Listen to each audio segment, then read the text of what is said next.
like to call to order the Saline Area Schools Board of Education meeting of August 8th, 2023.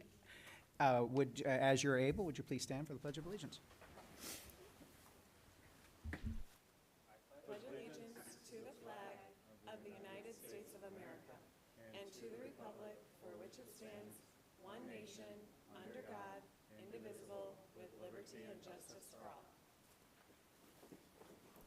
Thank you. Just a couple of notes from the president. I do want to say publicly at this point, thank you very much to everybody, all school administrators who were extraordinarily prompt at locking down the schools during our incredibly tragic and sad moment that we had earlier this week. I've heard from a few parents who were just grateful that we were on top of that. And secondly, anyone who is following along at the policy committee, there was a note that we would be discussing policy 2240 tonight, but it's not going to be discussed this evening, and we'll hear more details about that later, but it will not be on tonight's report or on our agenda, so thank you. We are time for public comment. A member of the public may address the board briefly for up to 3 minutes or request to be scheduled on the agenda for a future meeting.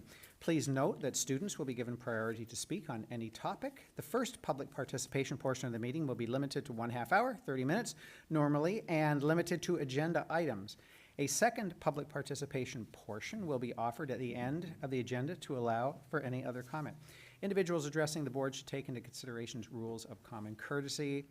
The public participation portion of the meeting cannot be used to make personal attacks against a board member, district employee, or student. We have two this evening, Chen Ming Fan, followed by Lisa Slauson.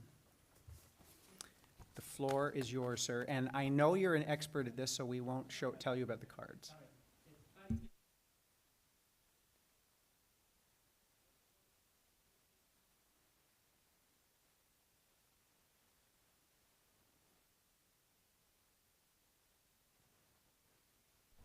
Okay, sorry.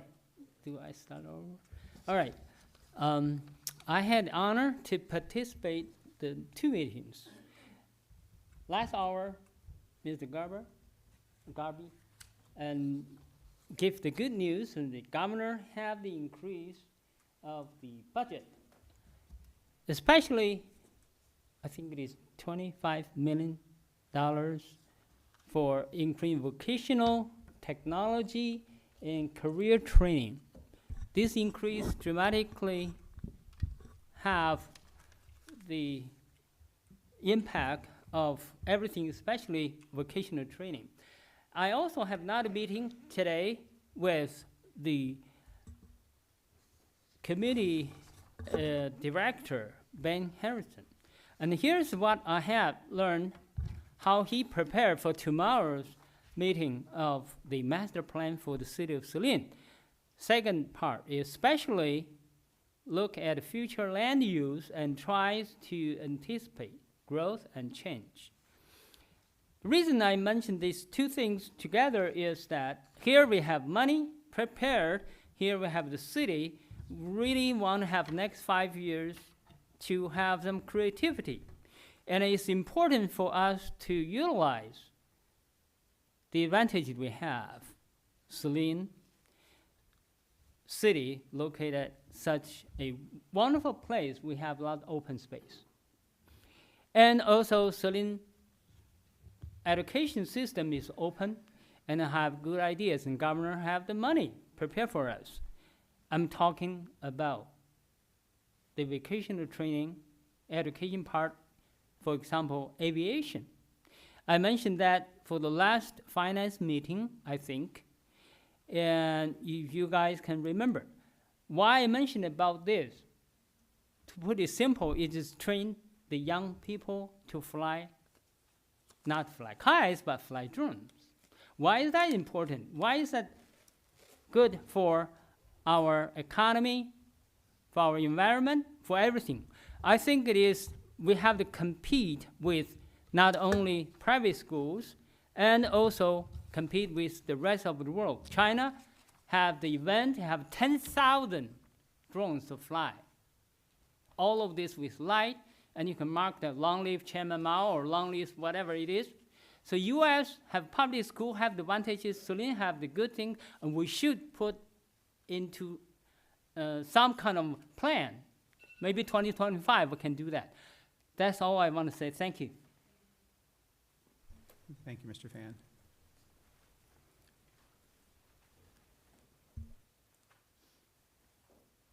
Hello. I live in Maplewood Farms, right next door to the incident that happened last week. And I do want to echo what President McVeigh said. We thank you so much for your quick response. I expect nothing less because I know you all are trained in this. But there were a lot of moms in my neighborhood who were very, very worried. And we were also right next door, so things could have gone bad very quickly. And so we thank you for your quick response and for caring about our kids all the time, even in the summer. So also, I wanted to give a shout out to Trustee Susan Eastep. She was asked to speak, and she spoke at Ann Arbor Pride at the opening ceremony. And she spoke with the Mayor Pro Tem of Ann Arbor, Congresswoman Dingell, and State Senator Jeff Irwin. And she made a lovely speech to the point where a friend of mine from Metro Detroit wanted me to tell you that he was inspired by what you said. So thank you. Thank you for doing the work. It means a lot to those of us in the community. So thank you. You did a great job. So thank you. I also attended the policy committee meeting. Once again, that's good governance. When you all talk, that's what the board is supposed to be doing. And I really appreciate the back and forth, having us watch you, because that's transparency and that's important. And I think you run a good meeting. And so thank you for that, because that's when people get angry and upset, when we don't see you in action. And so we appreciate that. We appreciate you taking your time, because I felt like when I was on board, all I did was attend meetings, so I know how you feel. So thanks again. Thank you for the positive comments. We have one extended public comment from Mr. Larry Osterling. The floor is yours, sir. You have up to 10 minutes, but I understand you're going to take 3 minutes and 42 seconds. Somewhere around there. Pressure's on. Yep. I brought my own cheering session here. We have a very accurate clock up there, so we will be watching. I'm watching.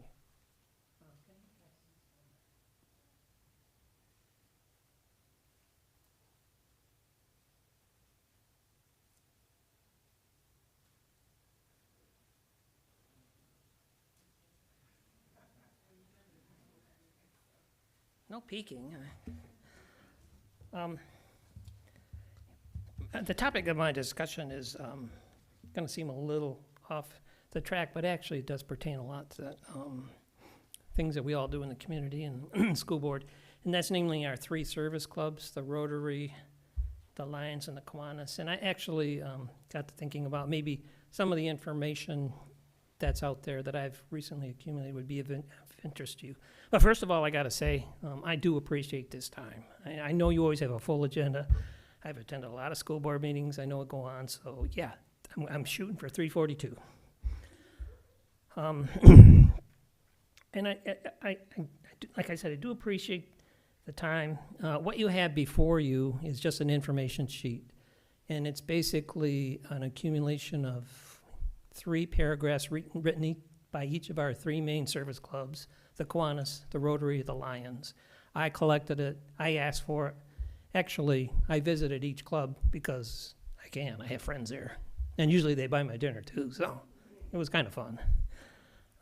But what you see is a conglomeration of me putting that together and then taking it around. And it's already on file in places like City Hall, the library, Pittsfield Township Hall, any place I could think of.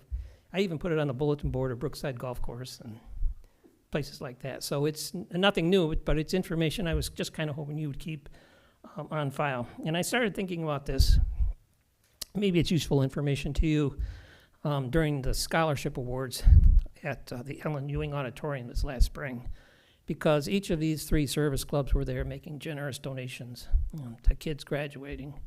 And they have a fond, they want to have a good relationship with the school system. And I think the reverse of that, too, is I think if you can think of them as also being a resource.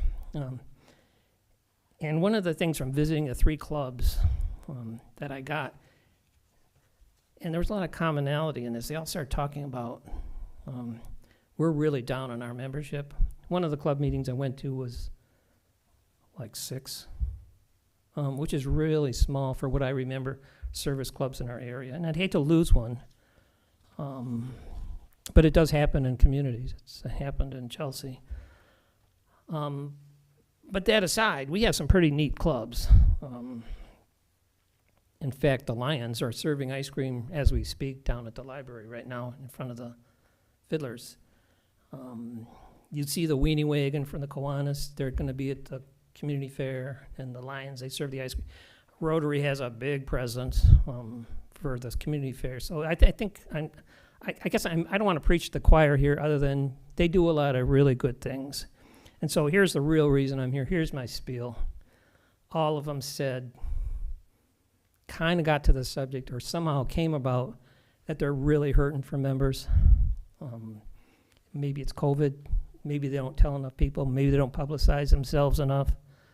But for whatever reason, they need help in finding places to find those replacement members.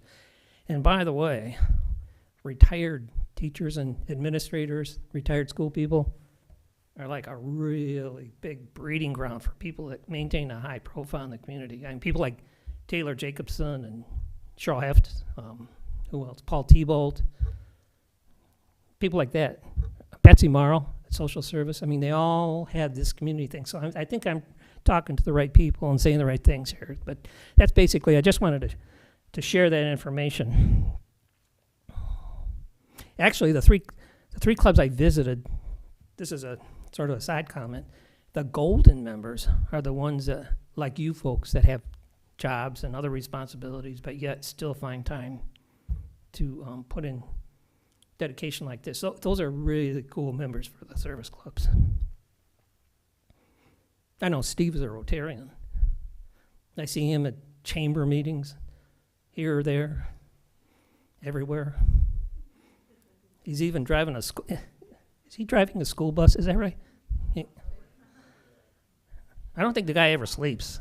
I mean, frankly, he's in the Christmas parade. So kudos to you. That's a really good example for our community. So that's really all I have. Unless there's questions, you've got the information. Call me. My email's there. I'm around. And if there's nothing more, I might have 3:42, 3:43, 4 minutes and 10 seconds. Oh, You did shoot. great. You did a long pause right at 3:42, and I was saying, but first of all, let's not talk about that. Thank you very much for the ice cream. I actually read the notes here, and there's a free ice cream waiting for we board members. I wanted to thank you for, first of all, you invited me last week or 2 weeks ago to the Lions Club, and it was great. I got to watch some of our students receive scholarships from them. My dad was a Lion. He was also a Kiwanian for years and years and years. And I know it's sort of in my blood, but I just haven't joined yet. So I feel a little ashamed. But Oh, I wanted to mention too about former school parents, of which I'm one. I had 3 kids, they're all grown, they went through the school system, did very well. But if there's a parent crowd out there, people that maybe you've been active in PTA and sports and all that stuff you do that all of a sudden when your kid graduates, what are you going to do next? Service club is a great route to go. It's a lot of fun. Kind of fills the gap, and we're looking for those kind of people. So that's the information I had. well, thank you. Any questions from the rest of the board? Michael, I What? was just wondering, since Larry passed out this form, but we didn't read what the 3 service clubs are, if you could just kind of put them into the record so people can get more Okay. information? Just to clarify, since And by no everyone means do I online doesn't mean see this. these are the clubs that do everything. I mean, these are the main service clubs in our community and open pretty much to, the entire demographic of the same demographic you folks serve. But there's the Saline Area Lions Club. They meet. They've been around for a really long time. Their charter is on the wall down at Max in the basement, and there's some old-time people there that are really pretty cool. The Rotary's the same way. Saline Area Rotary Club. You'll see them at the Saline Community Fair manning the gate. They run around with golf carts. They do a lot there. And then there's this Saline Kiwanis Club. And they're the ones that serve the hot food. You'll see them at Summerfest this weekend. community fair. You see them all kinds of places, and sometimes you wonder where these people come from. Well, they're volunteers, and they volunteer their money, and usually they're having a pretty good time doing it. So I would add that as a plus to it. But anyway, did I answer your question? Just wanted it listed so the people, if they happen to be listening the video back, since they didn't have the paper, they know which the clubs are. Yeah, and that information I gave you was actually on poster form, so it's at the library. I think the library even volunteered. They told me they would put it on their website even. I'm not sure how to publicize it beyond that, other than to be places like this. And I think we may go out to the Pittsfield board and the city council too, just to kind of clue them in. So, but you're the big, you know them. You've got the biggest demographic. You know the most people. So we're looking for members. Well, thank you very much, Mr. Thank you. Roebling. I appreciate it. Just a quick response to a previous public comment. Several parents that the last board meeting spoke regarding 2240, the policy, and I just want to say thank you for your input. Regarding the agenda, items may be added or deleted from the agenda that most of you have in front of you, and/or the order may be changed at the request of an individual board member or the superintendent. The agenda must be approved before proceeding farther. I'd like to recommend a motion to approve the agenda as printed. So be it. Kirby. Moved Gerby. Support Miller. Jennifer Miller, all in favor, please say aye. Aye. Any opposed? Okay, that's, 7 tonight. Okay, 7. Pardon, we have an agenda. We have 4 items that are action items this evening. The first, I'd like to entertain a motion to approve the recommendation by Executive Director of Teaching and Learning per Board Policy 2510, approval of the textbook and associated ebook digital license, Biology for the AP course, first edition, 2022. James Morris, Dominic Castagnetti, and John Lepre, and Rick Relia. Do we have a Biology teacher recommends or motion. motion? Gerby. Support Stebbin. Support Stebbin. So, pardon me. Do we have any discussion about this or any questions to ask? Apparently not. Well, I guess if we're ready to vote, all in favor, please say aye. Aye. Aye. Opposed? All right, 7-0. Thank you. You have a textbook. I'd like to entertain a motion to approve the purchase of additional security cameras in the amount of $119,144.20 to Sentinel Technologies Incorporated, as recommended by Jay Grossman, Director of Technology, who is in the building this evening. So moved. Oh, I'll Right. second. So who moved? So I'll give that to Jennifer Stebbin, moved, and Tim, was it? Tim Austin, second. Any discussion, any questions? I know Mr. Grossman is ready. All right. Oh, Yeah, it's just a change request, correct? If I'm reading this correctly from, do you want to give some details? Just, and adding a little bit, correct, but.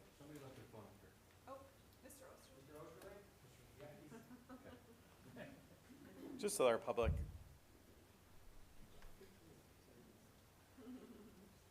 Yes, it is a change request going through. Once we approved the order, there were a few additional cameras or spots that we missed, so we're adding a couple cameras, correcting some that were, an interior one was ordered and exterior one was needed. So this is just to make everything whole for the next 10 years. Sure. All righty. aye. Thank you.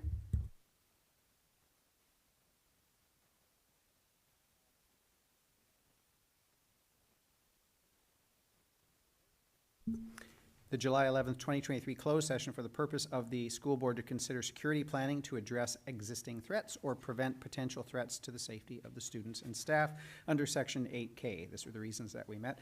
Our Secretary Miller is handing out the minutes of that meeting. We are going to do a quick review of them and return them to her after we voted.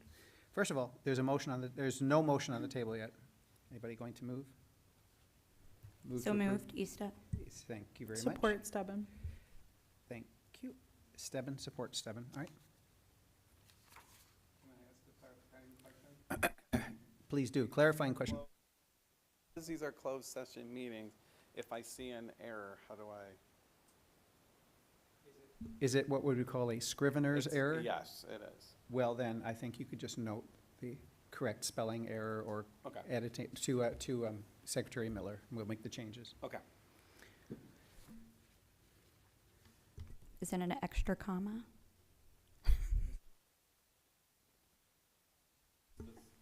Well, I don't mind if we misspell one of our associate superintendent's names incorrectly. Is that what we're looking at? Oh, Okay. yeah.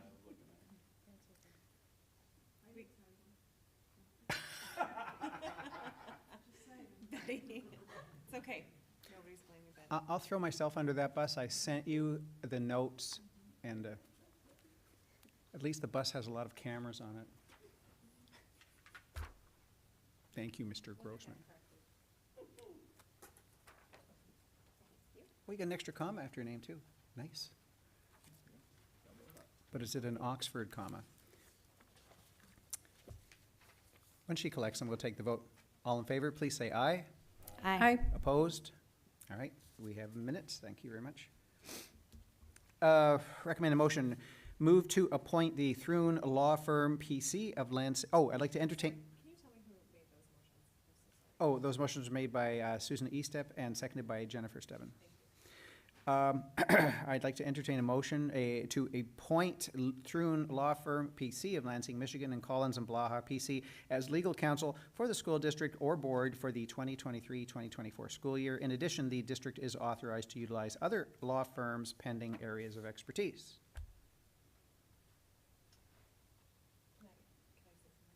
You, not yet. We don't have a motion on the table. Would you like to move? I'll make that motion. And I'll second it so we can have the discussion. Thank you. Open for discussion. So I just wanted to say that at the request of the board, the policy committee did look at this motion, and trustee Eastep had informed us of the policy that matched this this motion, and so we made the change so that the two were in congruence with one another. And I guess I'll chime in and say, on behalf of the Finance Committee, we also engaged in some conversation also, because there is a financial piece and component. And we are in support of, and please speak up if I misconstrue us, but we are in support of the change for or board, but we would seek some clarification with regards to a preponderance of the board or some type of, that it's a majority of the board action rather than individual. So as long as it's consistent with our policies, as long as it's, we were wondering if we needed to have a little bit of clarification with regards to what does or board. Could I just add that I think our board operating procedures basically say. I agree. Who makes those requests for the lawyers, and no individual does. It always goes through either the committees and then through the president and then through Dr. Lodge. And then, I guess I just wanted that on the public record. all right, Which board operating procedure? 0131.1. That's policy specific. Policy about making policies. It's a policy about making policies, and that's the only. Which is just a committee piece, so Yeah. all the other things that come up, aside from policy, that we're actively working on, or revisions suggested, wouldn't be relevant to anything else on the board. So are you suggesting, what? Are you looking at me, or? No, I'm just saying, it's not just generally about legal, so I don't know if I'm proposing that someone consider maybe adding it to our current policy, or that a board operating procedure actually be created to where, that it comes to whoever in that way, so it's very clear, because this has come up multiple times, So I'm just suggesting that. I'm not saying I'm taking it on. I'm just suggesting. Well, let me make a promise right now that I will draft a policy or a board operating procedure note, see if 0131 can be edited, or maybe we start our own brand new operating element. Yes, ma'am. I was just going to read policy 0172, just so everyone listening can hear that. It's just a sentence, and I think it was read at the last meeting too. The Board of Education may employ an attorney to represent the school district or board in actions brought for or against the district and to render other legal services for the welfare of the school district. So perhaps that policy would be the one to be revised or have some additions made to it for clarification.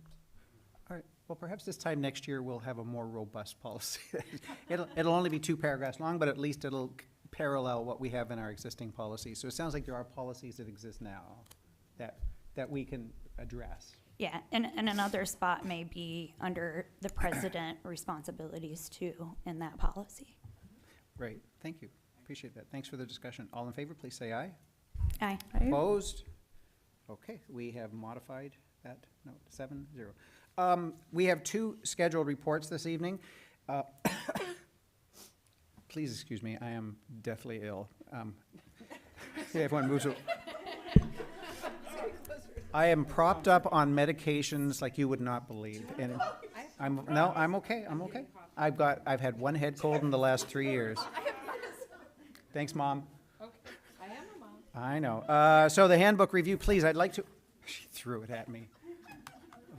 We have 5 staff members coming to talk about the handbook review. Sorry, I hope I didn't make it too light here, but that's, if I cough, that's what's going on. Musetta Deneen, 9th grade principal. You can start working your way up now. Musetta Deneen, 9th grade principal at Saline High School. James Rafko, assistant principal at Saline High School. Michelle Chekowicz, Saline Middle School principal. Emily Sickler, Harvest principal. And Ashley Mantha, our athletic director. Did I say beloved athletic director, or should I have? Yes, okay, I think. Got a thumbs up.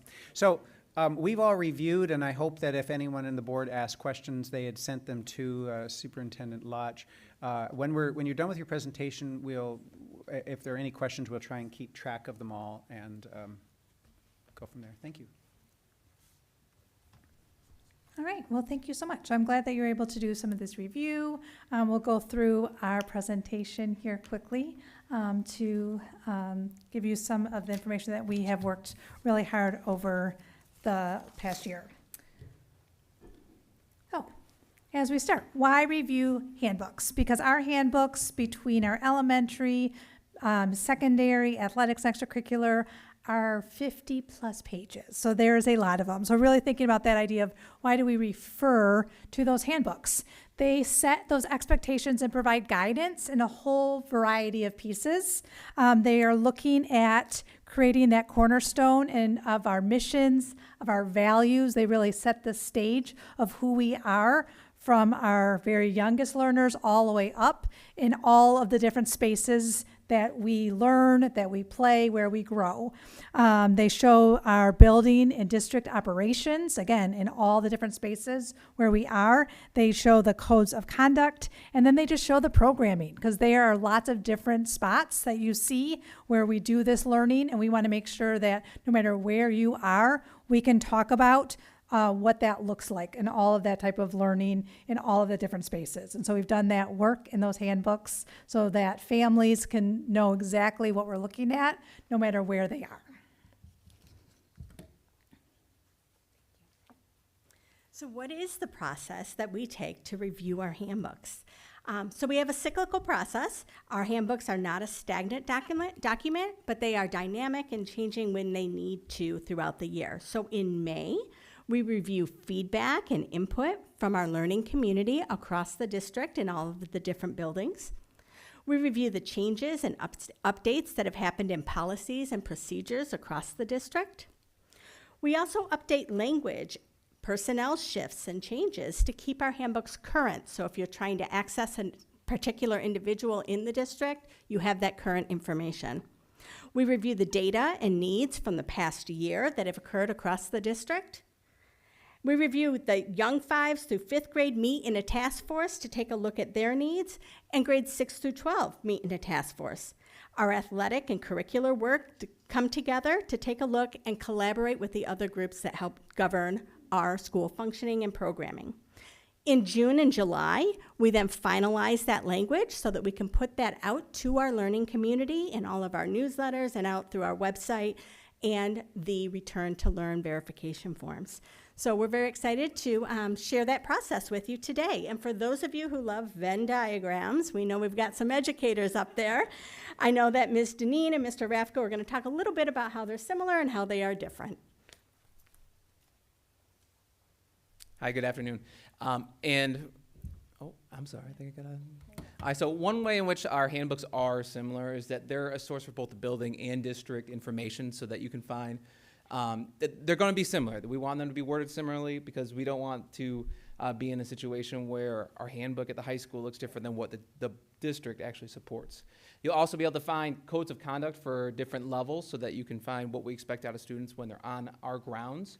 And also district program, how we do business at the school level so that anyone coming or interested in coming to the district, whether it be through school of choice or moving to the area, that they know how Saline area schools does school while their student may be coming to us. Also contains a lot of useful information, again, to help those that might be coming to the school district or want a little bit more information. They can dig a little bit deeper. Within that 50-page document, they can find a lot of ways in which we handle situations, codes of conduct, whichever situation they may be interested in looking up. And also, we did a lot of things based on board policy to make sure that they're linked together so that we can, we did a lot of time linking specific board policies so that in those codes of conduct, you can be directed straight to the board policy that you all make.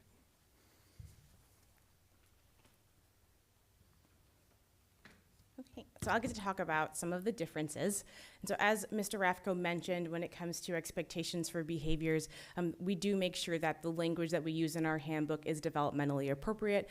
So you'll notice that if you look at our elementary level handbooks and our secondary level handbooks, other things that would be unique are the idea of recess. You will not see recess, I know, in the 9-12 secondary handbook or the middle school, right? They would be happy about that. But that's kind of an example of age-appropriate things that would be different in some of the handbooks. Also specific to building operations. So each building, they do have some unique things based on their culture and the grade level. So for example, I know that at Heritage, the students are issued lockers. I know it's the first time they get to practice that. So that's, detailed pretty thoroughly in their handbook.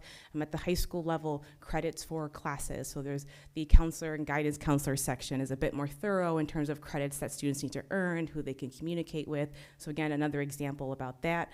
Building logistics look very different at the different levels. Also, you'll have a lot of information around pickup and drop off at the elementary level and maps and routes for that. At high school, it's more of like make sure you have a parking pass and you park in the student parking lot kind of thing.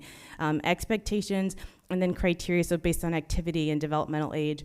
One great example of that, and Mrs. Mantha will speak more specifically to that, is sometimes there are certain guidelines and governances over different organizations. So our MHSAA really does influence what that athletic and extracurricular handbook looks like. So you may see some differences in that way. So those are some of the differences, and now what we'll do is talk specifically about the different grade levels and what we did throughout this year to make some updates for everyone.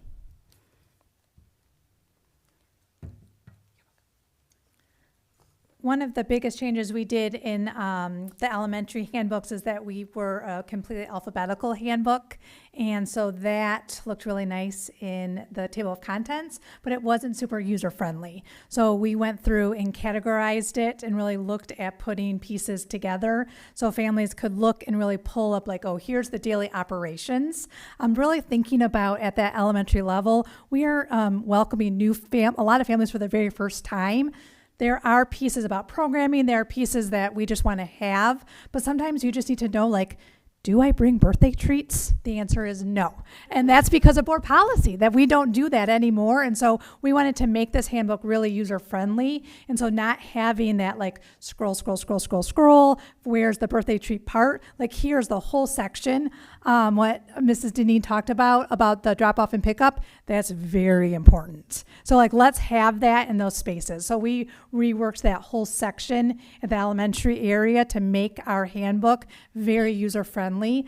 We also did spaces for it to have hyperlinks. Obviously, it's digital, so like let's use the technology and bookmarks so people can just like move around those 50 pages with relative ease. Also looking at adding details to our behavior expectations. Obviously, that's really important for families, and the daily operations. Again, drop off, pick up, all of those pieces that we're really thinking about at that elementary level. How can we really make sure that families feel really comfortable about the pieces here to connect with our school so that they really know how that they can partner with us. So those are the things that we did this year. So highlights for the 6th through 12th grade handbooks. Ours are similar, where we know that there were some updates made. Ours still, at the elementary level, moving it from alphabetical. Ours still remain primarily alphabetical, but we did do some groupings of things that kind of belong together, ideas that belong together. Because ours has so much information in there, we felt alphabetical might be the best way and easier way for people to sort through that. We did edit and format so that it could be easier to read and navigate through it by making changes like that. Additionally, we rearranged some of that information so that we could group it to be found near similar subjects. We updated our school staff information due to retirees and new hires, and we also updated our definition section to include micro and macro aggressions. We also edited it to use the same language as board policy to include those hyperlinks so that you can get back and forth from what our district policy is and how that relates to our handbook guidelines. We added updates to our digital device guidelines, and all of the edits to the document were changed to reflect situations that had occurred throughout the year and to align our policy with the Board of Education.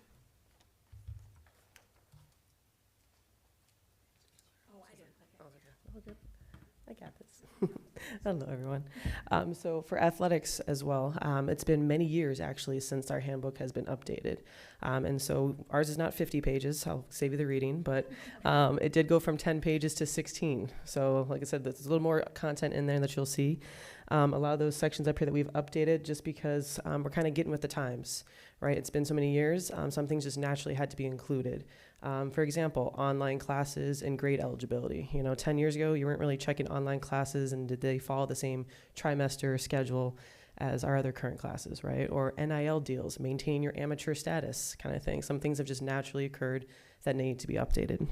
But there are some bigger sections that we're missing as well. And through our 18 months in this department, we kind of found some pieces that needed to be placed in there to cover us going forward. And some of those are our core values, our philosophy, goals of our athletic participation in Saline. Eligibility standards, as Ms. Deneen just mentioned, kind of MHSA as well as Saline area schools kind of thing. So we do answer to that level and even a bigger governing body as well as our board policy.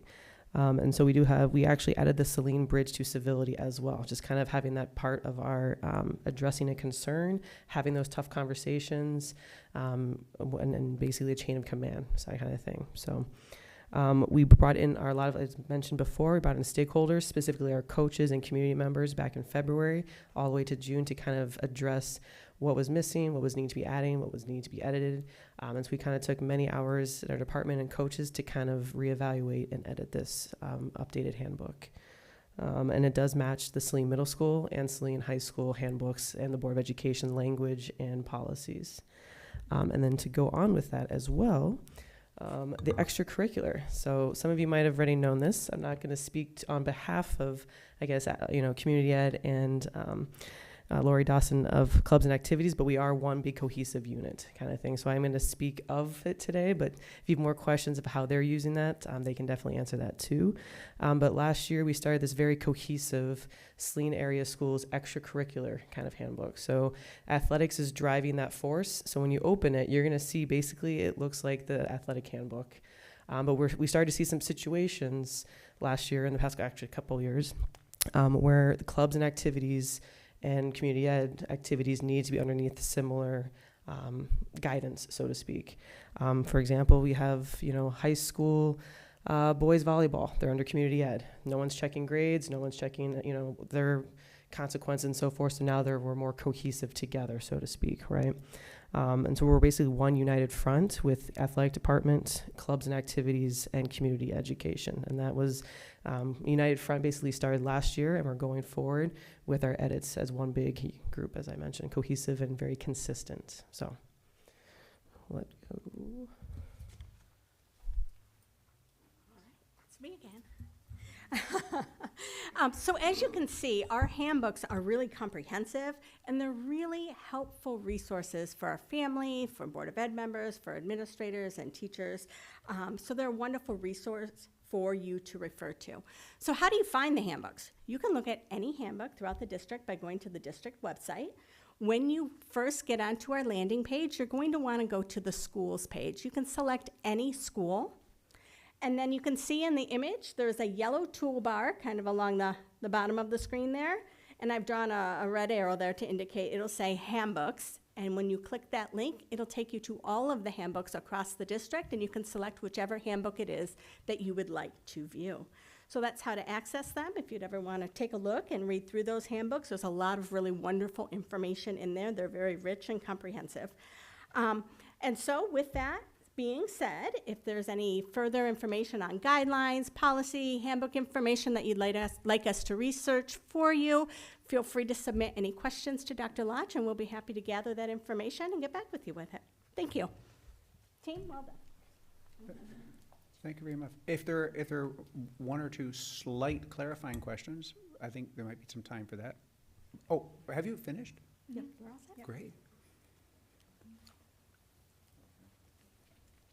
I just wanted to say that as I was looking through the presentation and the associated links, I just really, the thing that kept coming back to me was how responsive you've all been to a lot of the things that that have come up over the last couple of years. And I know Athletic Director Manthan mentioned that too, that as things come up, we're responsive. So I just really appreciated, like I could see that in each of the handbooks, that all of you have really taken to heart not just those experiences, but also the different voices, student voices, parent voices, staff voices, and included those and made it very clear. And then the other thing that I just really appreciated, and I think Emily, you were the one who mentioned this, that it's not a static document. And so as policies, such as our policy 2240 that's being discussed currently, so as policies come up, those changes can be made. And that is really nice now that we have all of these things in electronic form.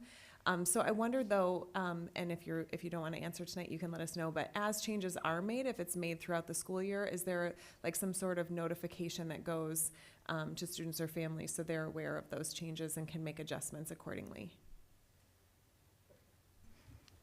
I can speak just really quickly. I guess it would be dependent upon what specifically the situation was and how urgent the need for immediate change would be. I think that for the changes that we have made that have come up, we follow the cycle and come together in May. This situation happened. This is something we need to come together and review and have that discussion on what the policy is, what the guidelines are, and make a decision to make that change for the following school year. Okay. Yep. Thank you. Rest of the board, go ahead. I'll make a quick comment and then I also would like to echo the thoughts that like you really do like change and modify and move with the things that happen in our school. I'm thankful for your dedication to that and your continuous improvement, I think is what we would call it as educators. And I just wanted you to hear that from me. I also want you to hear from me as a board member, the diligence to the handbooks can really be helpful to us also regarding procedures and regarding if there's ever appeals and things that ever happen where we are involved. So I just want you to hear the appreciation for this work that goes into this and that you really do stay on top of it. So thank you. Trustee Eastet. Yes, so I guess I'm gonna ask a couple questions. So, because policy, hat right here, never can get it off. But I think there's like just confusion in general in the district, and I've seen like on the DEI advisory committee that, and this is important for the community in general, that, and you all touched on it a little bit, but policy, then there's administrative guidelines through the superintendent, and then the student handbooks. And do we have employee and family handbooks, or I'm not sure. Okay. Question for later. But that, comes directly, what's in the handbooks is trickled down from, what the policy says. And so I know sometimes there's things that, I guess, I'll give an example with bullying, that it is defined in our policies, but it seems that, and maybe it's just different wording across the board, but that's defined not necessarily word for word in the policy, and looks different across handbooks. So that was something I noticed, and a policy from 2021 that hasn't,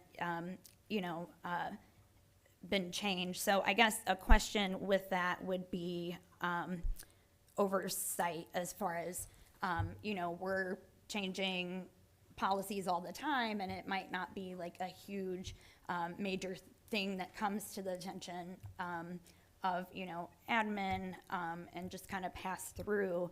And it may be something minor, which is the one that I found, that's just a word, literally, that was taken out, but it's still in there. And so I'm wondering, I know with our Neola policy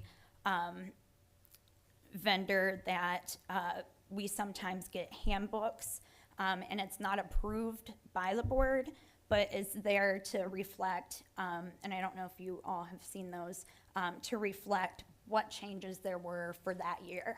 Or if we have a policy, packet of 20 policies that we're looking through, if that impacts the handbook, that's going to be reflected in that. So I don't know if you all know, or if Superintendent Lotch, how that is communicated and handled to make sure that we're right on top and communicating that appropriately. Great, look into that. I did have a question that I'm going to throw it your way and expect it to land in Superintendent Lodge's desk, and it's ChatGPT. I looked okay, I'm seeing the faces now. I looked at the cheating and academic integrity issues and so forth, and I know this is a quickly moving target, and it's changing every single day. At some point, I'm fully expecting you all to come to the board and ask for a solid policy from us for how to deal with it. And I think everyone at this point is looking over their shoulders. So at some point, if you have a plan going forward, could you just share it with Dr. Lodge? And I'm happy to listen to it at some point. Oh, I'm sorry. I didn't realize you were not done. I thought I heard a period. Dot, dot, dot. Isn't that what we do? So just real quick with, well, I think it's been brought to our attention about, and it's probably made your all's lives very difficult, because it looks different from the actual policy to actually under the DEI statement, which I think we've had in the handbooks for maybe since 2019. And it's we're accepting and great curriculum, da da da da da.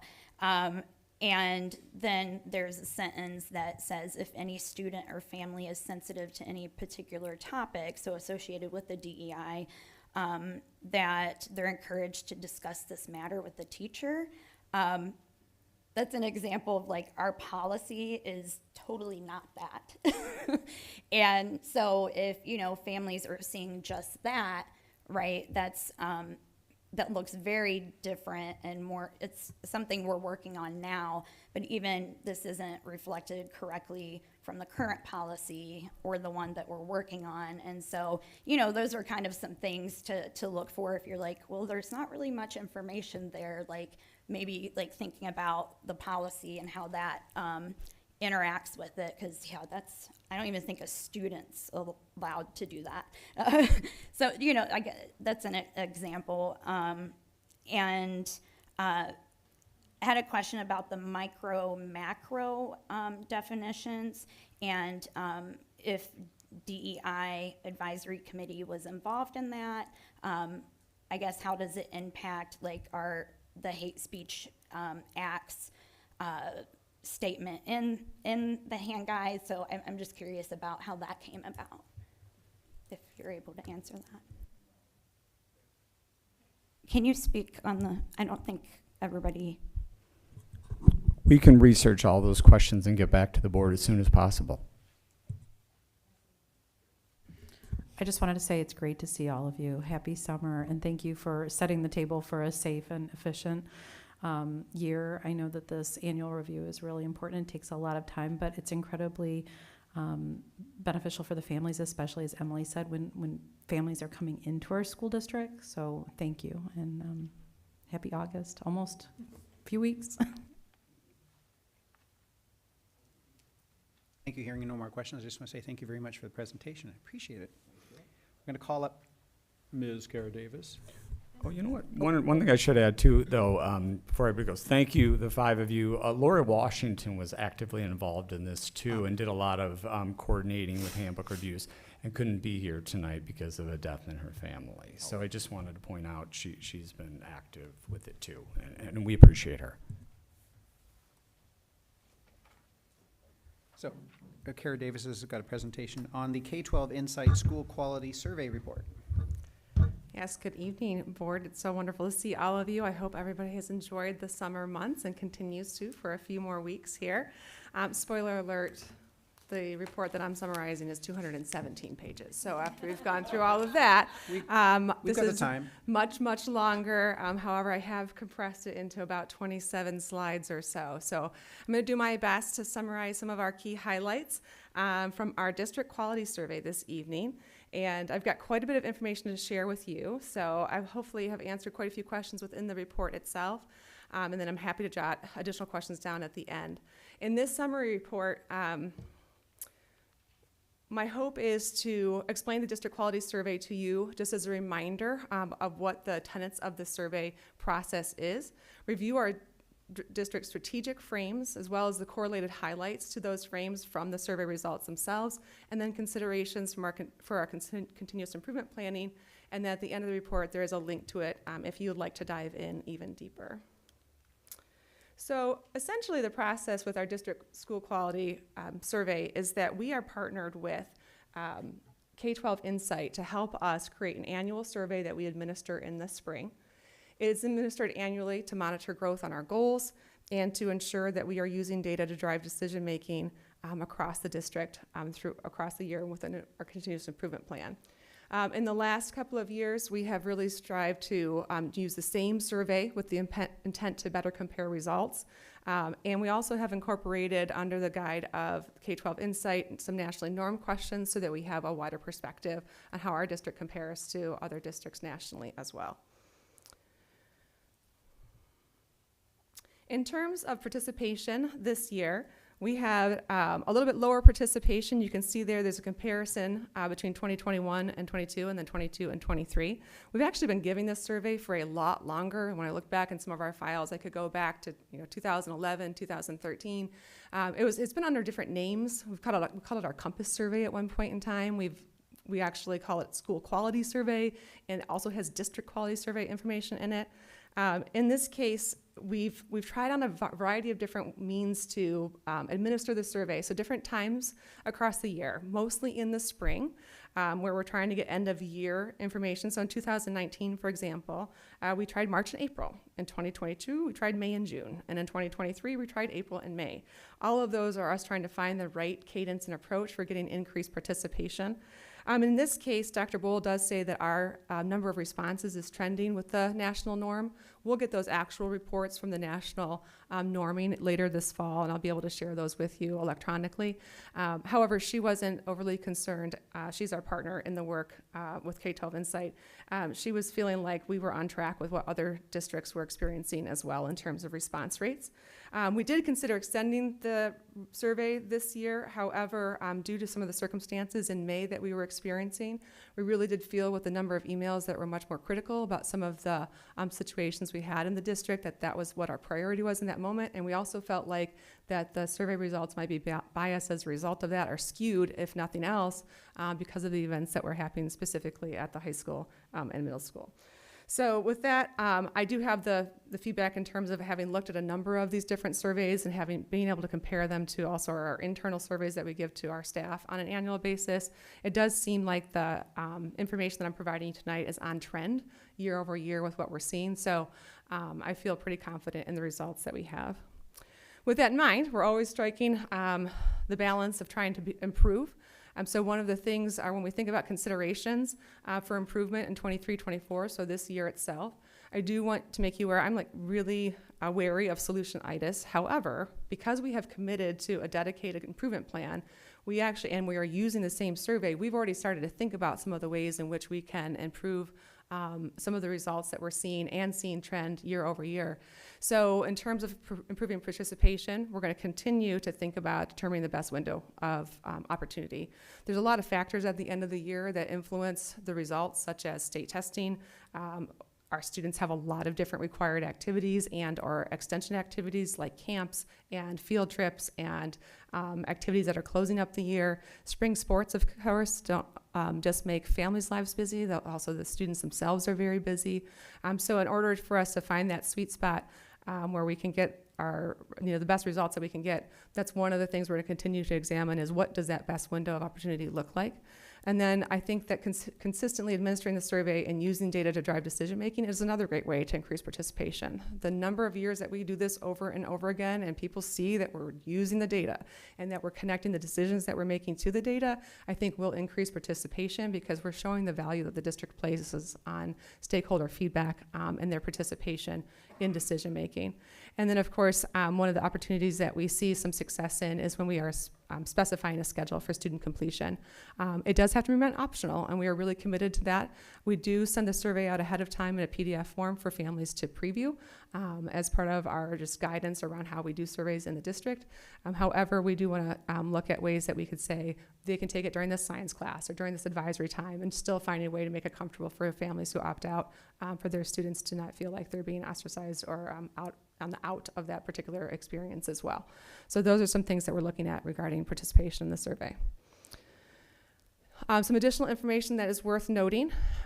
We worked a few years ago with the team here, actually Michelle and Teresa, in terms of determining a cadence of district surveys that felt like we could commit to across time. And that's, again, coming back to the district really being intentional and strategic about when are we putting surveys out, how are we not overwhelming our stakeholders, and how are we ensuring that we're getting the valuable input that we need to make informed decisions that involves a wide variety of perspectives. So in the fall, we alternating years, we alternate between the DIAC Perceptions of Equity Survey and the Sex Ed Advisory Board survey. So this fall, our stakeholders will be seeing the DIAC Perceptions of Equity survey come out. I would anticipate that based on the timelines sometime in October. Winter, as needed, we have a potential wellness survey, listening sessions, some other feedback opportunities that we might put in if we feel like they are needed. And then the spring, annually, we have the continuous learning survey, which is Saline staff only, that's internal.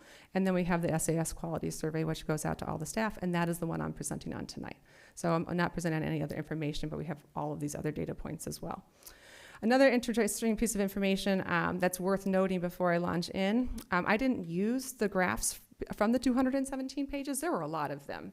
So I instead decided to make sort of tables of trends, bright spots, and data that we would consider we're interrogating as a district. So it's worthy of noting that the degree of don't know influences the results. So if you are going to dive further in, you'll see, and I've made some notes in the slides, that there are some categories where our participants who responded just had a higher degree of don't know. And in this particular example, you can see how that influences the potential when you look at the green, so that's 65% there, of whether or not the respondents agreed that there were school-wide strategies that teach, model, and reinforce students' social and emotional skills outside the classroom. If I just put 65%, it would seem like that was a really low percentage, but what we're actually looking at is there's 21% of people who don't know. And that's important for us to be aware of as we look at these results, because it actually speaks to some of the action steps that we can make in terms of increasing our communication and being really transparent in what our work is on a district-wide level. Okay, so with that in mind, so I've got some background there. Another thing with all of this information is we have been really trying to build our muscle of using data to drive decision making, and often that starts with knowing what we're looking for and what our why is. And I felt like with this degree of our survey results, it was really important for us to have some frames, and it feels really important for us to use the frames that we developed as a strategic council back in 2020 and 2021. And so we have 4 frames as a district. Essentially, they boil down to developing adaptive learners, strengthening family and community and school relationships, enhancing a positive school environment, and then demonstrating fiscal responsibility. So I'm broken down or oriented the data around those 4 frames just to give us some lenses by which to consider the data itself. I also included the norms that we use. So because there is so much data, and I want you to be really transparent about the process we're using internally, because we are increasing the amount of data that we're using inside of the conversations we're having and the planning that we're doing. We also incorporate norms because data can be very, it can be very interesting, it can be very alarming, it can bring up a lot of thoughts and feelings. And so I invite you today, as I share the information from this survey, to consider the norms that we invite our staff to use when we look at data, which is allow for some emotion. The students belong to all of us. Data is not a reflection of one person, one entity, one building. Observe and reflect, so seeing the data and the trends that exist and trying to stay open without assuming causality. Assume good intentions. District officials, staff, and students are all working towards improvement, and anticipate unfinished business. Data informs practice. Our data-informed practice is a journey, and we won't finish this in a single work session or in a single year. So our strategic frame number 1 is developing adaptive learners. And essentially this involves instructional strategies, tech integration, the classroom environment and community, and then our physical learning spaces. Some of the data that I found as bright spots that I popped out for, that have been popping out for our groups internally is thinking about the overall quality of education. You can see really positive trends there of parents rating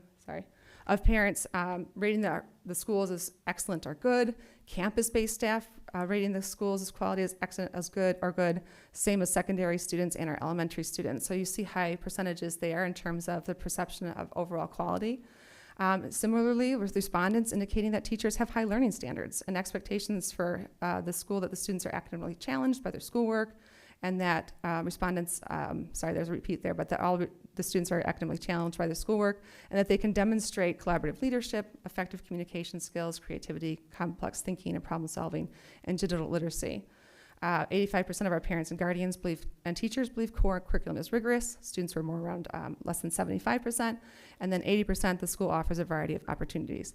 I should also share with you, because in my head, when you do something like this, it makes a lot of sense that we use 80% as our benchmark for discussion points in the district, and we've even talked about it should be 85%, but we are often using 80% as that benchmark. For the data that I'm sharing with you today, I am using that loosely, but I'm also looking at trends, and then I'm looking at deviations and gaps between groups, and then that consideration of the rate of don't know. So when you look at this, you might see that I've used 70% on one slide, another, but it's because we're looking at it as trends and connections to make, and then as well as things to interrogate and ask questions about. In terms of trends to,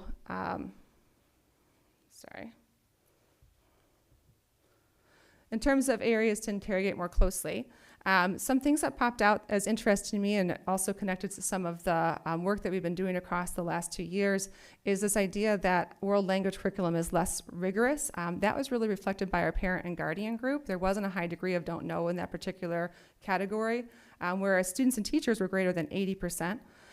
Less than 40% of student respondents indicate that teachers successfully show students how lessons relate to life outside of school. That has been a data point that has been trending across multiple years now in multiple different surveys, and one that we're considering very closely. And then thinking about the areas on our compass in terms of our student attributes, where we had less positive response was financial literacy and understanding complexities of cultures and global issues, as well as understand or demonstrating ethical and responsible citizenship. There was definitely a perception gap between staff and families and students feeling as though feedback and assessment communication is helpful and timely, which essentially when I say that, because this comes up on a couple of slides, what I mean is staff and families felt like it's higher and that it's helpful, and students feel like it's less. Again, Dr. Bull from K-12 Insight indicates that students are a little harsher, and so they might give a little bit different feedback on some of the questions we ask them, families and staff. And then, of course, like perceptionally, families are on the outside of the school district and the teachers are living it. So when I talk about perception gaps, there's lots of reasons why. In this particular area, some of the things that we're thinking about are really addressing the range of world language staff that's available and what the reality is, as well as what we can do creatively to invest in opportunities to manage providing still excellent world language options for our students. Thinking about ways to bring multicultural and lingual experiences to our students, such as field trips and guest speakers, in order to bring languages and cultural experiences to our schools if the staff are not available. And then, of course, having explicit conversations sort of in an advertising way. One of the things we talk a lot about is how many wonderful real-world applications of learning that we have in our classrooms, and somehow students always have a sense of, that doesn't relate to the real world. And we're trying so hard. So how do we help really make those connections for them? A lot of it just pointing it out, really bringing in those outside speakers, making connections to actual examples of how the work that we're doing in the classroom relates to the real world. I see so many examples of this. It's a matter of getting our students to also feel that as well. And then, of course, this year we're adding the financial literacy, so I imagine that will change. So we are increasing the curriculum around financial literacy, specifically at the high school level, and then we still have our junior achievement pieces at the middle school and elementary schools. Strategic frame number 2 it relates to school, family, and community relationships. This has to do with our communication strategies as well as our partnerships that we create. External with local community organizations and learning institutions, as well as our volunteers themselves. From the quality survey, some of the bright spots that I'm noting when thinking about the relationships that we have with our families, high degree of belief about building leadership in terms of building administrators being visible at school events and school campus, parents and guardians feeling that the building administrator clearly communicates goals, and the parents and guardians and staff feeling that building administrators make decisions in the best interests of the students. Again, a little bit of I don't know there because, again, just with families living outside of the school during the school day, sometimes they don't know exactly what's happening, and they honestly said they don't know. And so there was an increase of response rate in that. Greater than 80% of our parents and guardians and staff agree that the school informs families about school-sponsored activities, promotes volunteering, is welcoming, is one in which staff members and families treat each other with respect. And then greater than 70% of respondents indicate that principals and assistant principals are available when they have a... I'm sorry, you're not on the slide. Oh, I'm so sorry. That's okay. Sorry, There it's you when go. I'm double, I've got the two things going. So I can actually see and not. Yes, yeah. Thank you. I appreciate that. So in terms of the respondents who indicated that the SAS principals and assistant principals are available, are responsive and courteous, those responses reflected folks who had actually reached out specifically with a concern. Our 3rd through 5th grade students feel like their family talks to them about things going on at their school, and a high percentage of people feel like the schools offer a variety of opportunities for students. So a lot of great things going on there in terms of us building relationships within our community and communicating that out. Some information that I'm popping out just as things for us to look at more closely.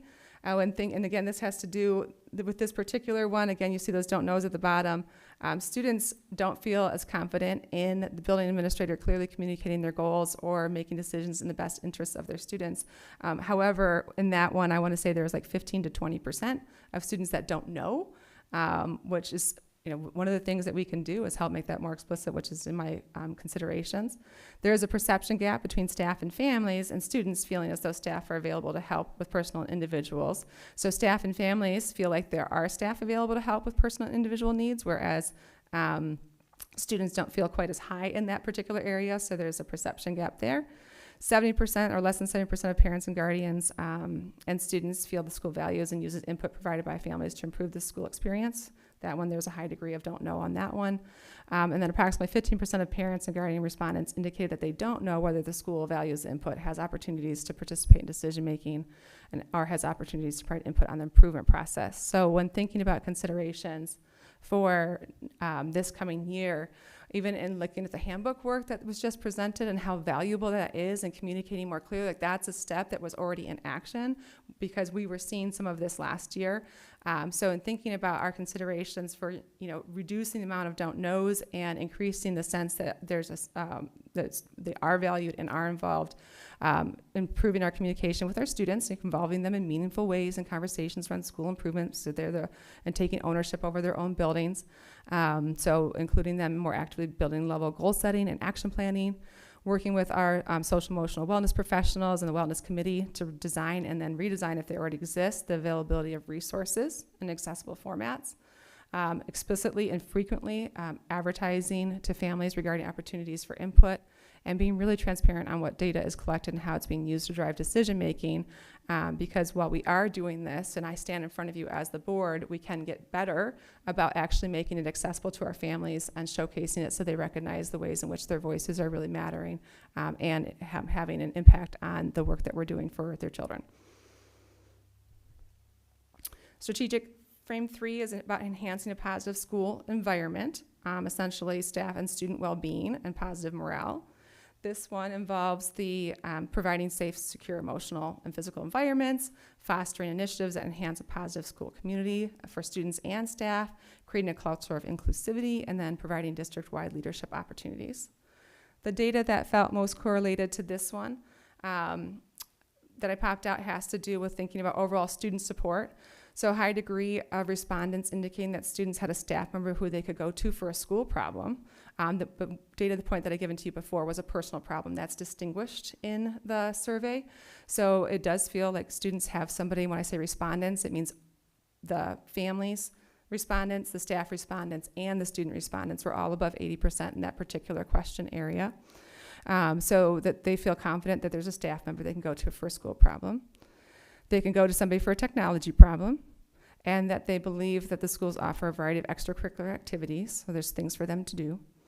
More than 70% of the 5% of the parents and guardians indicate that their children always enjoy school, and that we have a high degree of staff and students feeling like in grades 3 through 12 that school staff members are aware of the safety and security procedures. Over 70% of our respondents indicate that SAS students demonstrate collaborative leadership, effective communication, creativity, and complex problem solving. And then over 80% of respondents indicate teachers are available to discuss their children's learning needs with me. So in making those correlations, just thinking about these are all the ways in which we're creating safe spaces that are inclusive, that we feel really proud of. And then in the category of thinking about what we can interrogate more closely, then this particular category, and it's made me really thoughtful about the work that we have to do in terms of, again, being really transparent and really inviting our parents and families and guardians into the conversation. And we've talked a lot about this. It's just continuing to advertise and shout from the rooftops, like, here are all the things that are available, because this particular category was heavily impacted by high percentages of don't knows. So when you go to the 200-page report, you see really large swaths of the gray and multiple, and both like the students, the staff, and the families in many, many areas. So the respondents that you see here are ones that are connected, again, trending across multiple data points and the feedback that we get across the year and some of the other opportunities that we have anecdotally. So when we're thinking about the agreeing or strongly agreeing with whether or not school-wide strategies are in place, whether or not there's partnerships with communities, whether there's the availability of information for SEL services or understanding of the referral process, mostly there was like less than 70% of folks responding, believing, or understanding or agreeing that those things were in place.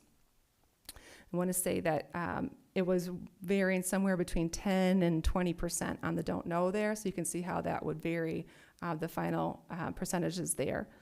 Between 40 and 53% of the student respondents in 3rd through 12th grade indicated that they sometimes enjoy school. So then when I talk about perception gaps, you saw that on the other slide, the families and the staff feel like they do enjoy school, whereas the students themselves sometimes enjoy school.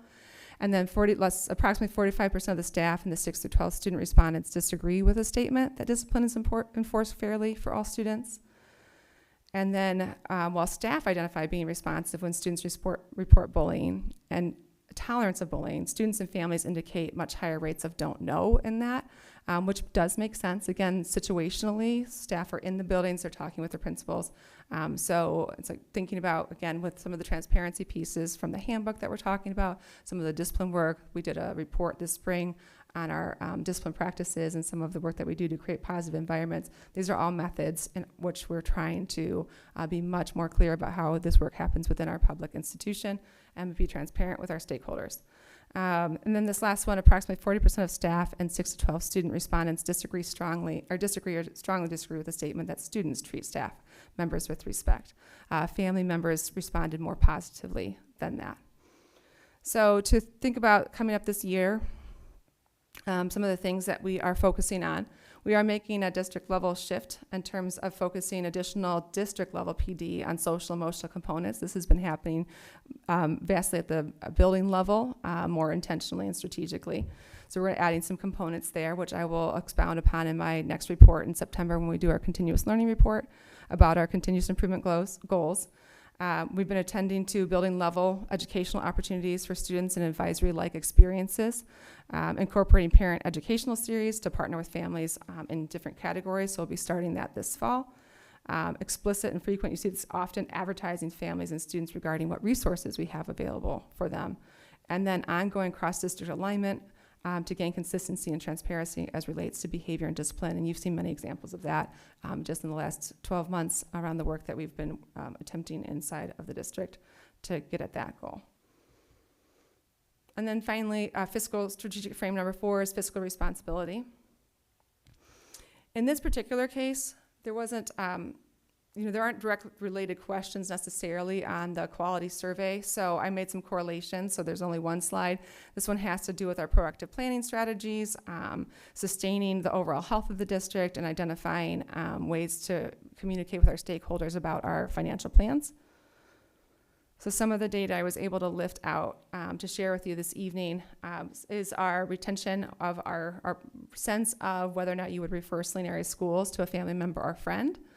So I had to squeeze it onto that slide, but there is a high degree of referral, the potential referral for our stakeholders and respondents. So it goes from extremely likely down to not likely at all, and it stays with that same rhythm. Staff is blue, families are green, and then yellow is students. Staff and parent comparison data over 2 years, because we've been asking the questions, is steadily positive. So if you were to dig into the 200 pages, you would see that there's not a significant variance. Dr. Bolt did say we're looking for more than 3% variance in the response. So when I say steadily positive, it's holding steady in terms of the sense of positivity around our school quality, our academic support, availability of resources, maintenance of the buildings, and superintendent communication. And then over 80% of the adult respondents, so not including our student respondents, indicate that academic support positively impacted their district recommendation. Data to interrogate, so this slide has both and on here. If the parent had responded that they were not remaining in Saline area schools, they indicated that the primary reason was there was an other option. It was 48%. Seeking a more positive building culture or anti-bullying support, 23%, improved academics, 12%, and then the last group was all about the same, moving. They were either moving, increased mental health support, class size, or religious education was around 5%. There was a lot of don't know responses, and this one when it pertained to the work being done to ensure the district's sustainability and the maintenance of fiscal responsibility. So that's just something for us to think about in terms of the work that we're doing as in our communications around this particular area. And then students had higher ratings of fair or poor in comparison to staff and parents as relates to the quality of the resources, building maintenance, and such. So in considering thoughts for the upcoming year and our ongoing goal work, we have contracted with Galapagos, which we've talked about before, to gather data on the in-district students who are not enrolled and the whys behind that to get at that other piece. So that's going on right now through Galapagos. We were thinking about improving our communication in terms of making it more accessible regarding our district initiatives and the barriers that we might be facing, the strategies and goals that we have for overcoming those. We're looking to seek increased participation in district level committees, the listening sessions, the surveys that we put out in order to have an even more thorough, robust sense, not only of the data being more reflective of a wider variety of perspectives, but also that thinking about how do we help people join us in the work that we're doing, because often that one-to-one experiences, whether you're in the building or participating in a committee, is so insightful, and it really helps you understand the bigger picture of the district overall. improved communication, I just mentioned that, and then amplifying gratitude and centering an asset-based approach to overcoming current challenges in public education. And what I mean by that is that we have some real realities in terms of the challenges that we're facing. So when you look at the report, the students might have a less positive report on building maintenance, and we have some real realities around that in terms of staffing, and this isn't anything new. So how do we develop an asset-based mindset and a team effort around, like, how do we overcome some of the challenges that public schools are facing, as well as other industries beyond public education? So just very quickly, I know I've been up here for quite a while. Thank you for bearing with me. Again, in September or October, we'll come back around our continuous improvement plan. We are sticking with it.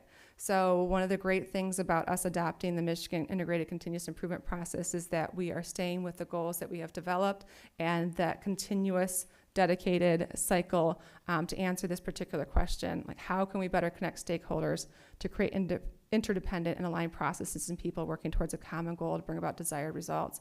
Saw great movement this past year, and I'm looking forward to continuing to work in a cohesive manner moving into this upcoming school year. We follow this process, so you've seen this from me before in terms of there's a very specific pattern and cadence to the work that we're doing. Setting up for success, we monitor and adjust. We look at our assessments and make adjustments as needed, and then we are monitoring our data at the end of the year, summarizing that, and then redetermining what adjustments we need to make to our goals to continue to make improvements. Our district goals will maintain what they were in this past year. I did adjust a little bit of language on them to be reflective of the survey feedback. Again, that sense of responsive and dynamic and not stagnant. We have 2 goals: increase overall rates of mastery in content areas as measured by local assessments, regardless of subgroup, by increasing staff competency in the use of evidence-based culture responsive instruction. And then the other one, strengthen social emotional support models in order to positively impact stakeholder reporting of SAS services as measured by the biennial Perceptions of Equity Survey and the annual District Quality Survey. And clearly there you can see we've got there's some work to do in that particular area. So that's where we'll be sharing more about that in the fall.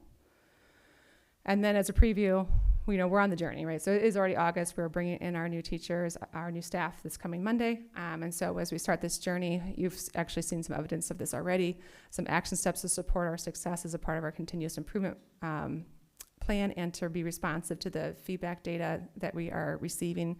It's just continued alignment between our buildings and across the district, ongoing communication and transparency, professional learning plan that is aligned to address our goals. We're going to maintain the curriculum cycle by subject area, and then striving for improved systems that increase our effectiveness and efficiency. And then we'll obviously continue to gather data, monitor it, reflect on it, and then make adjustments as needed. If you would like to see the 217 pages, there you go. You can click there. So thank you very much.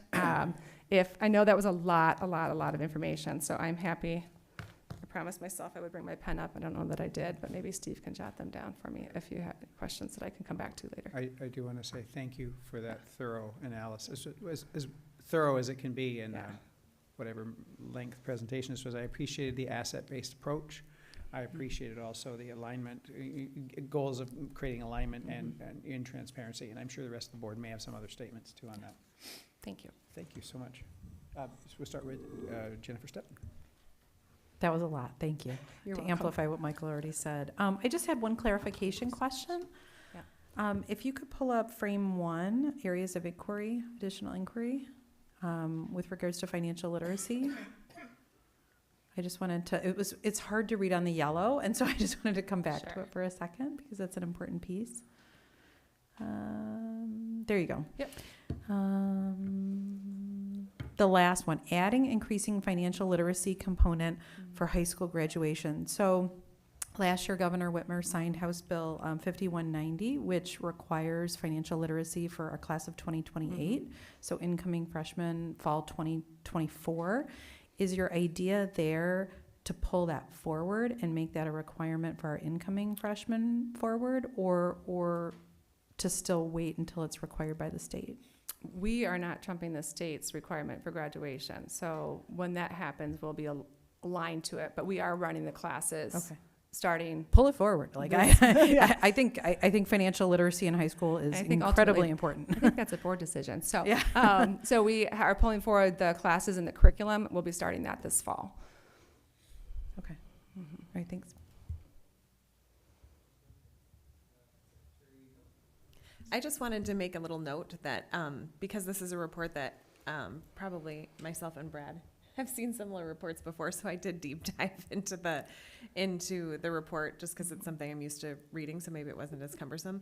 But the thing that I wanted to just say that I really, really appreciated in this presentation is that you noted the pages that referenced each of your items, and that was extremely helpful in finding the correlated data. So I just wanted to note that I know that probably took a lot of time, and it is noted and appreciated. So thank you for doing that for us. I appreciate that. I thought you might like the reference points. You know. Yes, so I'm interested in how this data is, I guess, being sent out to maybe like other groups. You know, I'm thinking like the wellness committee or, you know, different, I guess, groups or people who are doing the work that this information would be valuable to them. So I'm just curious about how that's done throughout the year. Yeah, absolutely. So the spiral of informing our stakeholders sort of works like this. Internal first, teaching and learning team. So we get the raw results, then we process them, typically take it to administration first, so the administration seeing the raw results, then I produce, or the team produces, or a cohort of people, depending on what the topic is, produces something that's much more manageable like this, board report, and now we'll post it to our district website and share it more widely. So the internal survey that is just for our staff, instead of the board report, we did all of those pieces, and then it was emailed at the end of the year for full staff review if they wanted to dig into that. Oh, thank you. You're welcome. Well, thank you so much. I appreciate your, sorry, Tim. Real quick on the respondents, obviously that's down from last year. Does it get sent out to people through PowerSchool? Or like how do you, because I noticed that was from 5,900 to 5,100. Yeah, so there is an active link, and it actually took me 2 years to figure this out, so I'm glad that you're asking. So the number of responses that you see there, and then there's a public access link as well. You do get it emailed directly to you as a staff member or a member, family member of a student in Saline area schools, and you can fill it out more than one time if you have more than one student in order to get the building level data. There's also a public access link, so like something for social media that we could post, so you don't get they're unique responses, but you don't get that response rate, which she's noted there in very small print that I can't read to you right now.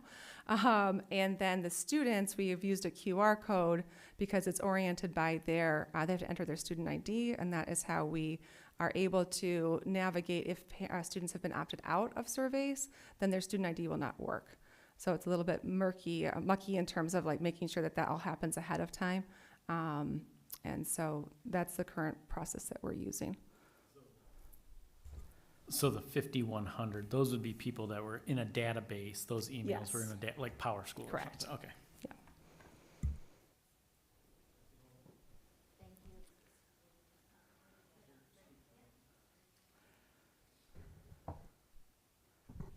Thank you. This was a great presentation, and I like data. I am heartened by the fact that the experts say that these numbers are okay, and but I would like more for this to be, we would talk about power and number needed to treat to make major decisions on this. And I wondered, are there incentivizing, or do you feel like that would interfere with the data? Like, you fill out the form and your name gets put into a raffle for free. I mean, kids, so that's one question I have. And then another question I have is, what you think the barriers are for staff specifically, because although, the staff numbers were, I guess maybe it's hard to see the response rate percentage, but the staff numbers, maybe the percentages are better than parent and family response rate. I might have expected them to be a little bit higher.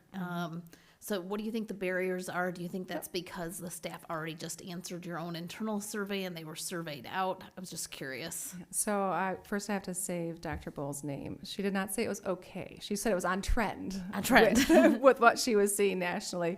So, some of the things that we're thinking about is, I want to look at the numbers that we got in March and April when we did that in 2019. We did not give this survey in 2020 because of the pandemic, or 2021. It matters, right? So there's like this whole dance around spring break. Like, where are we going to give it before spring break? But then we're losing. You have to think we've only taught 2 trimesters and a little bit if we give it in March. And so is that data reflective of our entire year? But if we wait, now we're into the really truly that springtime craze that, this is spring where we have all of these different events that students are expected to participate, and we know our families are incredibly busy during that time, including our staff. They are wrapping up. And yes, I would say in this particular one, we closed the internal survey, which was fabulous. We had a fantastic percentage. I actually have the percentages of our staff. That's certified staff only. It doesn't go to to any of the other different roles. So it is reflective of some of the teaching and learning pieces that we use that data to determine for our professional learning plan. We closed it, and then we turned around and we opened up this one the very next week. And we had acknowledged that as a part of the process and invited them to also answer this survey. And they're both very long. That's the other thing. So one of the barriers is when you start to open it, you can get like a little bit into it, and then you close it, and then you forget about it, and you're like, oh, I can't go back to that. So Dr. Bowles talked to us a little bit about that in terms of the efficiency of the survey itself. So we have some things to weigh, and we do have some strategies to apply before we get to any incentives, which would likely, yes, skew some of the results that we get. Well, if that's it, thank you so much. Thank you so much. You are Carrie very, Davis. very welcome. Thank you for letting me have this time to share this with you today. We have 3 discussion items to follow, and I don't think it's quite time for a bio break yet, but Finance Committee meeting update policy, and then I've got a quick thing to deal with Troon Legal Services. All right, Go right so ahead, turn it sir. over to me. So I actually have a visual for the team tonight for the public. We are fortunate in the regard that we have a signed pre-K to 12th grade education budget. So some years that has not always been the case. Prior to the start of school this year, July 20th, Governor Whitmer signed that into law. So there are a few things that are important to our team and to our financial health as a district. First of all, I will give a general comment. And the general comment is that you're going to see that the state is in a good fiscal place to provide a strong education, school aid fund budget. However, we're always, hopeful for more. So the first thing you're going to see is the $611 million increase to the per pupil funding. That's important to us because, quite frankly, there are 2 things that drive our revenues, right? It is the school fund allowance, the allowance, the per pupil, and that is currently $9,608, which is a $458 increase. You will see later on in my notes at the very end, that is the exact number that we budgeted for. So that is very much in line with where our budget was created. That is 22% up since the governor took office. $450 million. I have to admit, I like this, deposit into a rainy day fund because there could become a time where revenues and where, this is all, every year the state goes through what they call fund conferences.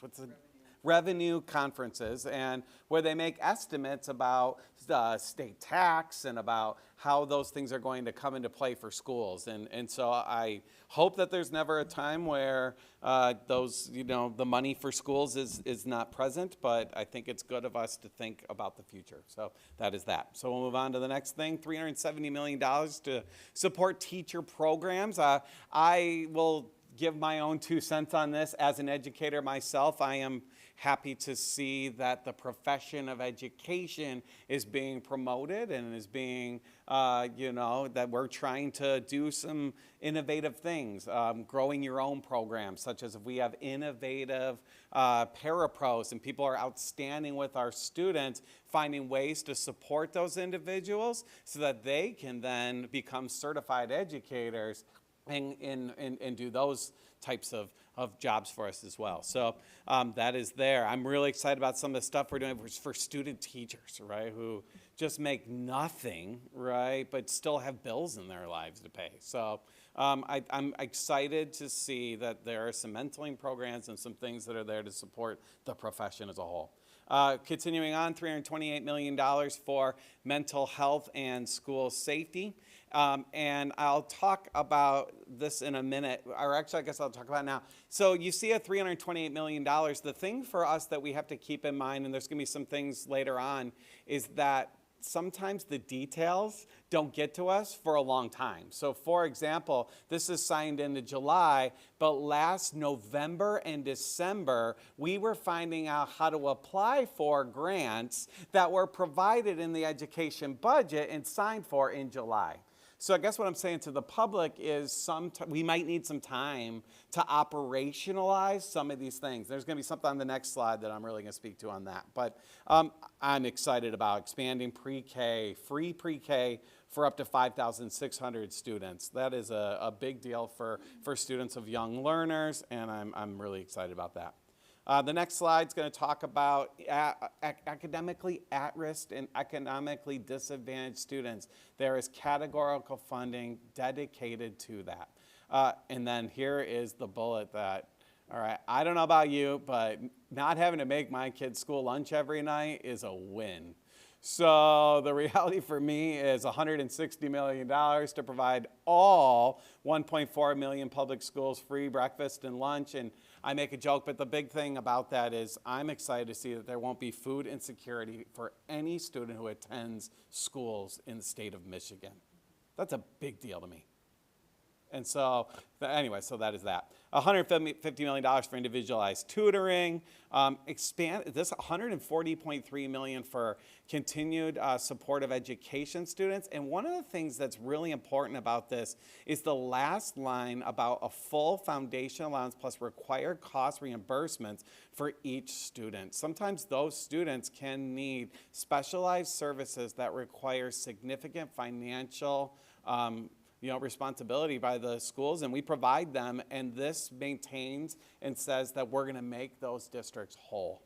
So or at least attempts to the best it can. So bravo on that front. All right, $125 million to modernize bus fleets. I would anticipate that will continue to be on some type of grant-funded basis. So I know that we've applied for those grant funds, and I know that I imagine that we will continue to attempt to do so. The one thing that I will say to our public that excites me about that line item is that the reality is that by passing the bond, the creation of our new operations building is going to allow us to be really forthright in our thinking about being able to access those kinds of things, because we are going to have charging stations as part of the architecture and the creation. So I'm really excited about the opportunity that could come from that. There's some literacy programs for Detroit's public schools, the ability to, there's literacy grants and literacy coaches. Again, how will that money be funded and received and some of those kinds of things? I think some of this stuff could end up going to the ISD, and then the ISD saying as a county, we're going to allot the money based upon needs of each of the schools, et cetera, et cetera. So new math intervention programs, and then on the last slide, $25 million, which we all agree it could be more for vocational education and career technical, but I'm glad to see some money that is being given to those. That is a place where probably it'll be allotted county by county, and then the counties and the schools within it will be able to access those funds. And I love the last one, 50% increase in funding for English language learners, because every student matters to us, and that is that. So now, I'm very encouraged by this budget, obviously. There are two things at the end. So number one, I'm happy to see that the per pupil increase is in line with the approved budget. And then, folks, I can't help but say this, like, student count matters, right? And so our student count this fall, we need every student in in our district to strongly, you know, think about the quality that we talked about in the report of our schools. And the reality is that I think we provide a top-notch education in this school district. And so we need to capture them. We need to have students who, you know, we need to be attractive to them and all those kinds of things. So our student count will be a big deal to us. So I will transition. So thank you for, I want to make sure that I give a shout out. Mr. Goodman creates all I did not create this. And so he goes above and beyond for us, and I want him to hear me say that. So thank you. All right, so that is that. The other thing that I will say as part of the finance update is we are talking about enrollment, and we have a superintendent, we have people, it is something that we are continuously monitoring, continuously looking at. We're looking at, you know, a graph with birth rates in Washington County all the way back to 2003, and just trying to see about, you know, I'll give you an example. In 2003, total births in Washington County, 4,243. In 2021, 3,347. All right, you know, so that's a 900 birth differential in our county. So the reality for us is we do want to keep looking at those data. We want to keep looking at those kinds of things, and how do we be attractive? How do we do those kinds of things? But I will tell you, enrollment is going to be something that the finance team is going to look at and continue to look at. And I don't really want to get the cart ahead of the horse here. I want to find out, you know, we have processes in place in the state for figuring out what is our enrollment and FTEs, and I trust our team and our leadership to do that. But the reality for us is, folks, that number for us in the fall could cause us to have conversations and do different things. I don't know. If we're above or if we're there, then we're good. If we fall below it, we'll have to react to it. I don't know where to fall. So, like, long story short, stay tuned on enrollment. And then the last thing, well, yeah, we're good. So if anybody has any questions, or if the team wants to add anything. Trustee Eastep. Can you send this to us after the meeting? Thank Certainly you. can. Thanks. I can't take credit for it, though, but I will send it. Well, you got it in a I single sheet. created the highlight document, but Yeah, you have it in a single sheet. I just want to say that I know that some of our neighboring districts in the Great the Great North, I was going to say not Canada, but the UP and other places are singing happy songs tonight because of the fact that transportation and buses are now considered a categorical expense. I mean, it really, when kids are spending 2 hours to get to schools up there, and the transportation costs are outrageous. So I don't think it's going to affect us any, but I know it will affect a lot of the schools up north. So we'll go over to the policy committee. Thank you. Okay, so we just have a quick update. As President McVeigh stated at the front of the meeting, at our last policy meeting in July, it was July 25th, we did discuss the opt-out materials, instructional materials opt-out policy. And at that time, we had decided to move it forward to the agenda today. However, the other thing that we had said is that we wanted to send it out to legal counsel for one last look over. And when we sent it out to legal counsel, although they were words that had been on the policy from the beginning and had been discussed in documents, there is about a handful of words that legal just wants us to look at one more time. So in order for us to present a clean copy at our board table to all of you, and in order to maintain transparency and governance and OMA, we are meeting tomorrow with the idea of discussing that recommendation from legal. So that is why it's not on the agenda today. I'm hopeful that we will decide to move it to the next agenda at the end of this month, but that will be determined in our discussion tomorrow. I didn't check, but is that the only agenda item? It is. Mm-hmm. So a 3-hour meeting then? Well, I hope it'll not. be fairly short. Okay. I hope. The other thing is that tomorrow's meeting is at 5:30, and it is not in this room. It is in room 33. So for anyone who is planning on attending tomorrow, 33 is just down the hall, correct? Room 33? Yeah. Okay, thanks. Yeah, I just wanted to make sure. I think it's just down the hall and to the left. Okay, so Next item that I wanted to discuss is at our last policy meeting, we discussed a draft of new policy 5511 on dress and grooming. And we have a draft of a policy, and we also had notes from the DEIAC. So we had a conversation around that, and it will remain on our agenda, not tomorrow, but in the following meeting, for us to discuss after having time to review the draft and the recommendations from the DEIAC. We do have other policies relating to dress and grooming for other categories in our policy. So staff, I believe that now I'm calling myself out. So I believe that it's administrators, teaching staff, and support staff that we have current policies. So this policy is for students, and we're reviewing that. Finally, I wanted to address tonight some concerns over a policy that was passed in the consent agenda in the fall, and some concerns were raised at the policy table in public comment. And so we wanted to circle back to review that policy, and also I did some searching for the reason for the recommended change, and also when Steve and I had the opportunity to meet with legal regarding policy 2240, this did come up, and so I was also kind of given some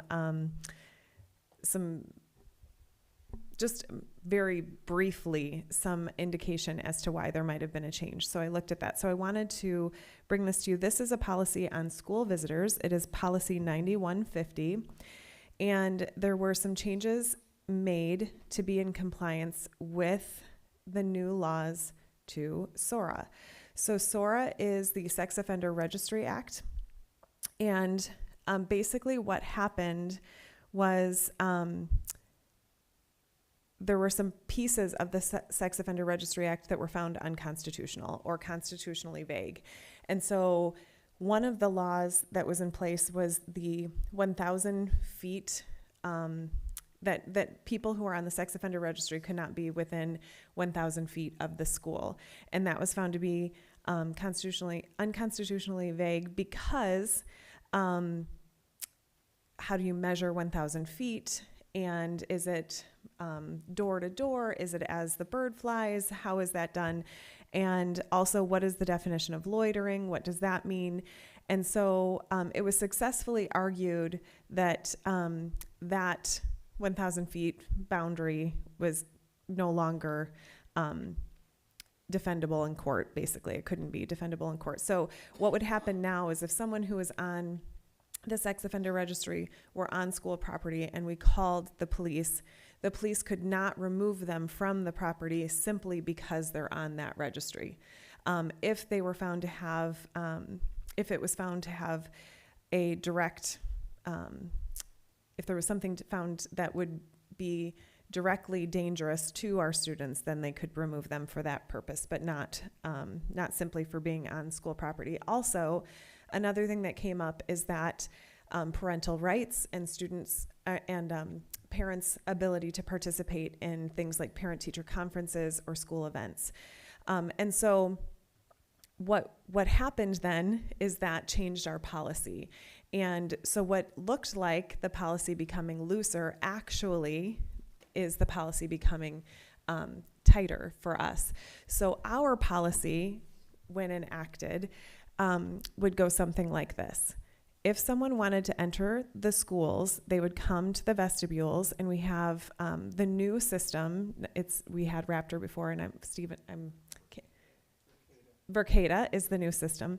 So they would come, they would present their ID. Their ID would be alerted that they're on the sex offender registry, and so they would not be permitted access to the school grounds on that day. However, if they felt the need to appeal that, then it could be appealed to the superintendent, and the superintendent would then follow the safety plan to determine how and if access could be granted to that particular person. And it's not just parents, because what was found by Judge Cleland in this case is that we can't limit it or exclude it to just parents. that would not be upheld in court. So this is for any member of the community. They would follow this process, and Steve would ultimately determine, along with our partners in our safety plan, how or if that person could have access to school grounds. So by having this policy and by updating this policy, we're actually creating more safety and more safeguards by having that final approval go through our superintendent. So what was kind of stated in public comment before is that it seemed like, we've moved it from parents to community members. Well, because that wouldn't be upheld in court, so we have to do it that way. And also, why are they allowed? Well, because of this ruling by Judge Cleland. So this actually was passed in 2021, and we responded to it in fall of 2022. So we are up to date now and in compliance with the state law, and have ensured that there are safety measures in place for our students. So that is the update from the policy committee. If you have any questions, if you want to do a deep dive, you can look for House Bill 5679. You can also look for a ruling on SORA from Judge Cleland. And I'm happy to share any links. There's also Troon Legal also has a document that they published in March of 2021 that provides guidance. So that's the update from policy. If you have any questions, let me know. Well, thank you. Is this my turn now? I'd like to give you a little background and have you, if you're following along with your packet, to go to page 11. A few months back, I asked for volunteers for a quick ad hoc committee, and Susan Estep volunteered, thank you, Susan, to consider the idea of moving from Neola Legal Services to something else. We had to sit down via conference call with Troon Legal Services, or Throon. I'm not quite 100% sure how we're calling it these days. Now that ad hoc committee is now officially disbanded, so I just want to say thank you for your service. Trustee Estep, we're all done. There won't be a vote tonight, but I wanted to just go over some of the issues that came up during the discussions. And we'll be asking, so it's going to be two-way. If you have questions to ask me, I'll either generate a bunch of answers. I might be able to answer really quickly. And my homework for you all on this board and anyone listening is to check out the other two services and do some comparisons. So let's just do a quick check. The three we have focused on are Miller Johnson, Neola, of course, and Troon Legal Services. I want to just talk briefly about Miller Johnson for just a minute. If you're interested, please, and sadly the link isn't working here, to Lincoln Consolidated Schools, our down the street neighbor. I'm sure they'd be very interested in talking to you about it. I give you a sense of the cost of the manual itself, and that the fact that they do have administrative regs and a yearly update of about $4,000. Neola, you know well, very well. And biannual updates are about $1,300, probably a little higher right now. And then we really do want to talk about Throon. They have two ways of they have a policy manual. I asked them a great many questions about how do we transfer over? Do we retain our old policies? The answer is yes, we can retain our bespoke policies that we've created, the DEI committee, transgender, non-binary, et cetera, et cetera. All those policies can be ported over. Interestingly, they said you can pull over any policy you want as long as legal takes a look at it. Well, this is one of the issues. Troon lawyers have their fingerprints on a lot of our newer policies. The policy manual itself is about $8,000. Oh, here, what I wanted to say about that. There's two ways of doing this. One is we can post all of their policies like a gigantic PDF, and I'm trying not to give any bias in what I say, a gigantic PDF file, versus using a tool called Board Book, which is a little similar to Board Docs that we use with Neola. So my recommendation to us as we have this discussion going forward is for you to look at certain policies, not the ones that are unique to Saline, but in general, the sense of what policies are out there. I called up two I'm flagging here. One, I just, for the heck of it, looked up conflict of interest, and another was parental review of curriculum, since that's a little fresh in the policy committee's mind. Just a quick review as we go down to the next page. The Troon Policy Manual has 5 sections, the 1000s to the 5000s, and you can see how they're broken down. Neola has 9 separate sections, 10 if you count the zeros. Now, here's one of the reasons that prompted this from the beginning was that Dr. Lotch did an issue came up in another school district about student safety. He did a quick search on Neola and found so many policies related to it. Here, they're falling under different categories and different bundles. And he raised the question at that time is that perhaps surely there is a better way, a cleaner way. So let's go on to the next page after that. Here's Miller Johnson's version, and you'll wonder why. This is exactly how the 1000 sections work. This is under organization and functioning of the board. The entire policy for the conflict of interest is that one sentence? I think it's just one sentence. Some boards, I heard one smaller district said they absolutely love this because it's simple, it's short, it's to the point, you can almost commit it to memory. Others have said it reads more like a haiku when you're reading the other policies. Scrolling down, and in fact, everything that's in a box, and those are their boxes, are the way their policies are lined out. This is just straight off their pages. So it's a much shorter document. Next, we look at the Neola version of conflicts of interest, 0144.3. And as you scroll down, you're fairly familiar with the way it's laid out. And at the very bottom of the page, they address the Michigan compiled law or state statute, MCL or state statutes, or even U.S. codes that are, and occasionally even letters from, what do they call them, queries to attorneys general. Anyway, now we get to Troon, and same conflict of interest policy under board member conflict or conduct.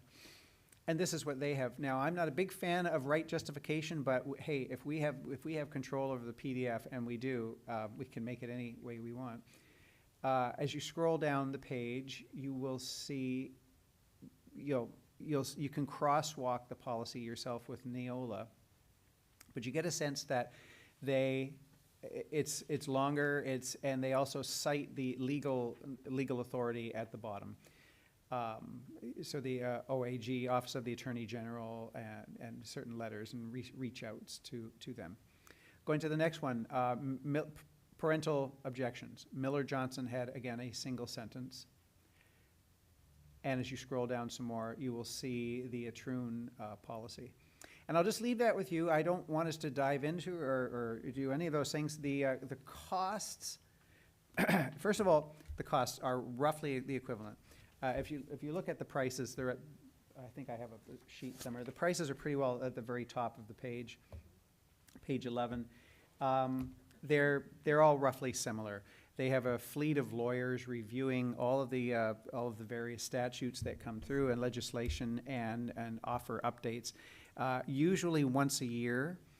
In Neola's case, we get the updates twice a year and work at them at our own pace. And one issue that's come up over the past, I should note about Neola, is that they sometimes have been slow and a bit clunky to update. I don't know what the process, how it looks for Troon, but I did want to let you know that that's one of the concerns that we had, is how quickly can they turn around an update. So I'll open it to any questions that I might be able to ask, and I may have to just jot them down and get back to you. But in the meantime, I will ask you before we have the next discussion about this. And we may even hear tonight whether we're really keen to move ahead or not keen. I just want to put everything out on the table and hear your thoughts on it. So I'll be quiet now. I'll go. Okay. So may I ask, what was it that prompted, because we did a big switch, Tim, what was it? It was 2018. Yeah, it was right when we came on. So what prompted a review? We were even doing the switch before that. When I first got on the board, the policy committee spent 6 or so months transferring from the old MASB policies to the new Neola policies. Right. They had a series of check boxes, and so do we want this, do we want that? Here are your options. There were a lot of options. Those meetings lasted a long, long, long time. But we finally finished all 9 volumes. What prompted it is what I said earlier. The safety thing. Well, is it easier? Do we need, the school safety thing. Do we need fewer policies? Is 5 volumes better than 9? Are we satisfied with what we've been getting from Neola? Now, I know Dr. Gold is well familiar with Neola now, as is Susan Eastep, and almost all of us. We've had some experiences with the policies, so. But I really do, I hope that answered your question. Yeah, it Okay. did, and I just wanted to clarify too, because I'm seeing $2,600 per year for Neola, and I'm seeing a much higher rate for Miller Johnson and for Troon. So how are they comparable? They're under $10,000 roughly. The administrative regulations manual from Miller Johnson is pretty pricey. That's an option, that's an upsell. The biannual updates for Neola are $1,300. It looks like the annual updates from Troon are about $2,700, so twice as much. Troon also offers a video conference. They also offer a Title IX manual and guideline for teachers and administrators. I think you're missing though that Neola, there was an original cost we Oh, already paid. sorry, Well, yeah, it looks a lot cheaper for Neola, but there was an original cost when we moved over to Neola. I don't remember what that was originally. Around, in that neighborhood of, Yeah, I think it was around 20,000. it was pretty pricey. Okay. So, I'm not really sure. I don't know the price at the time, but this is what they're looking at right now. After many years of doing this, they probably they were able to drop the prices a bit. So, Brad, Susan? I'm just making sure Vice Okay. President I'm good. Tubman is done. Okay. I will ask one thing. So are you saying that when I look at the prices for this, obviously for me, Neola, the 1,300 versus the thousands on the other jumps out. So I'm glad to hear the clarification about we've already paid 20-ish thousand or whatever for Throom. But you're saying that or Neola, I mean. So we do not have to adopt all of this. You're saying this is these are Cadillac packages that you say? Because you just said okay, the policy manual is 6,000, but the administrative regulations manual is 11,000, and I don't want to misquote you a few minutes, but No, we don't that means need- we don't have to do all of that? That's correct. We don't need to do the student employee handbooks. They offer it. We don't need to, we do need the annual updates, obviously, which are, the price is there. And the Title IX thingy, I think I have it actually printed up somewhere. I'm happy to dig that up for you later. I don't have to dig it up now, but I guess they what I'm do s- have some options for us. Yes, sir. I guess what I'm saying is, before I can fully digest this, I think I need to know exactly what we would be paying for and what we would be receiving. Not what, you know what I'm saying? What is the cost of this one versus this one versus this one, as it will be directly to us? Okay, I will generate a little table that might. That's just my ask.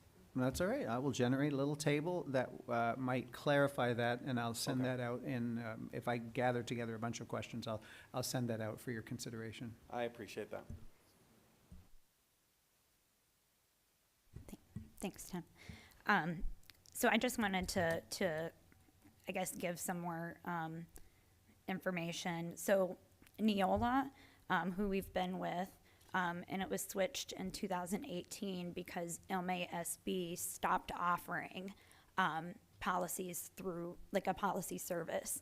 And so at that point, I think they recommended through to take on Neola.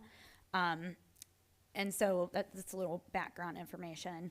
And then also, Neola, I believe, serves several states, many clients here in Michigan and other states. They have former superintendents and lawyers who work on updating, laws coming through and updating policies before they get to us in those biannual updates. So pretty broad team, it seems like. With Thrune, from my understanding, they started this a couple years ago. I think they're Michigan only, and I want to say the number's under 100 clients. I'm not sure. Don't quote me on that at all. So that's kind of I think that's significant and considering as well. So I just wanted to pass those details along. So you're pointing at that Thrune is Michigan-centric. It's only focused on Michigan laws. Okay. Yeah, and, Quite right. and just real quick, would we continue if we do, say we went with Thrune, would we continue to heavily use them as our lawyer throughout that time? In fact, yes, if we are, I've forgotten the term they use, if they are our regular attorneys, yeah, we'll continue to use them, and it'll just be an additional cost.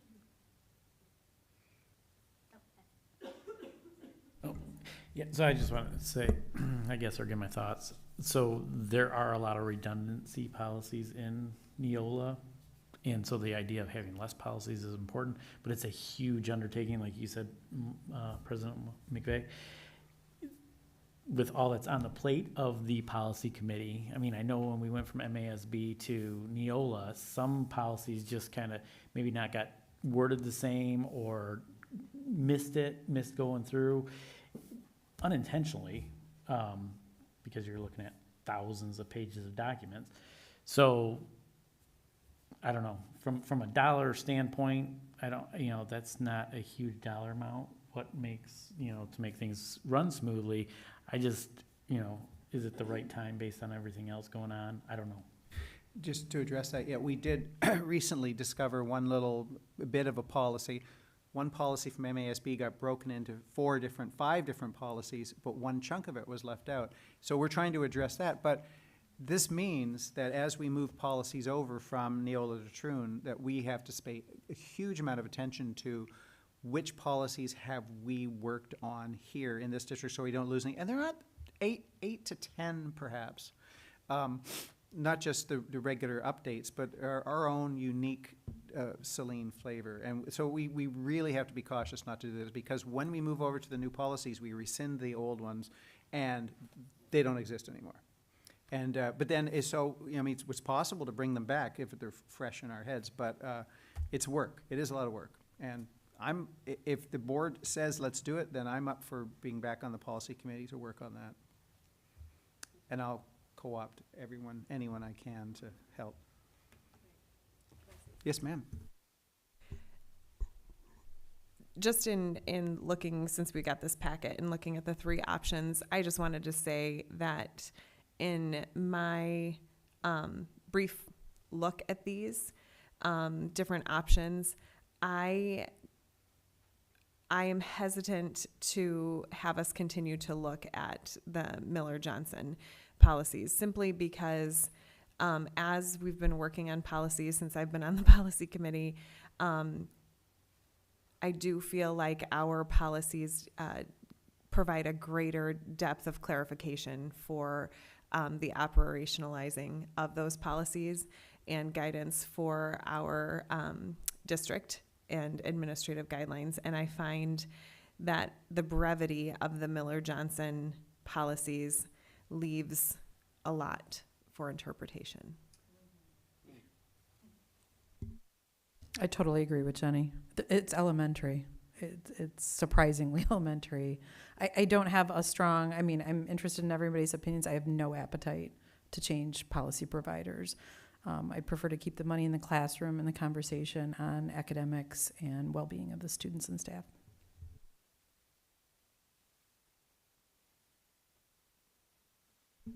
If there's no other comments, I would ask you to do some. I'm not really sure I get a sense of the board, but we will probably have to put this to a vote in a couple of weeks or maybe a month.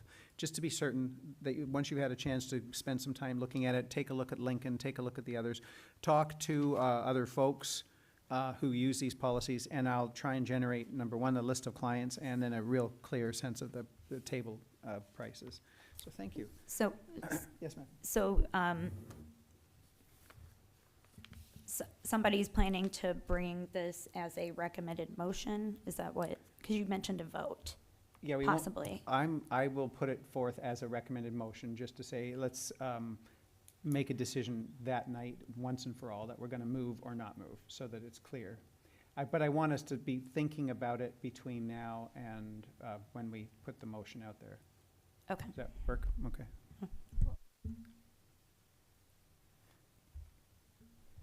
Would it be helpful to narrow it in light of Trustee Miller and Trustee Stebbins? To two instead of the one? I mean, if we're looking, and in the interest of our time, unless there's anyone disagreeing with what Trustee Miller and Trustee Stebbins said, which I agree with in terms of looking at these three, it just seems like for clarity to give us two rather than three options to consider. It seems like a waste of time for me to spend a whole lot of time looking at Lincoln's if we generally have the sense from now that that's not something we're interested in. Well, I'm hearing the mood of this board at this point is to not consider Miller Johnson, but to at least give you all some time to dig into Troon versus Neola, do some side-by-side comparisons and just see what you think. And then we'll just bring it to a vote and decide if we're going to move on or not. Right. Thank you very much. Administration board updates.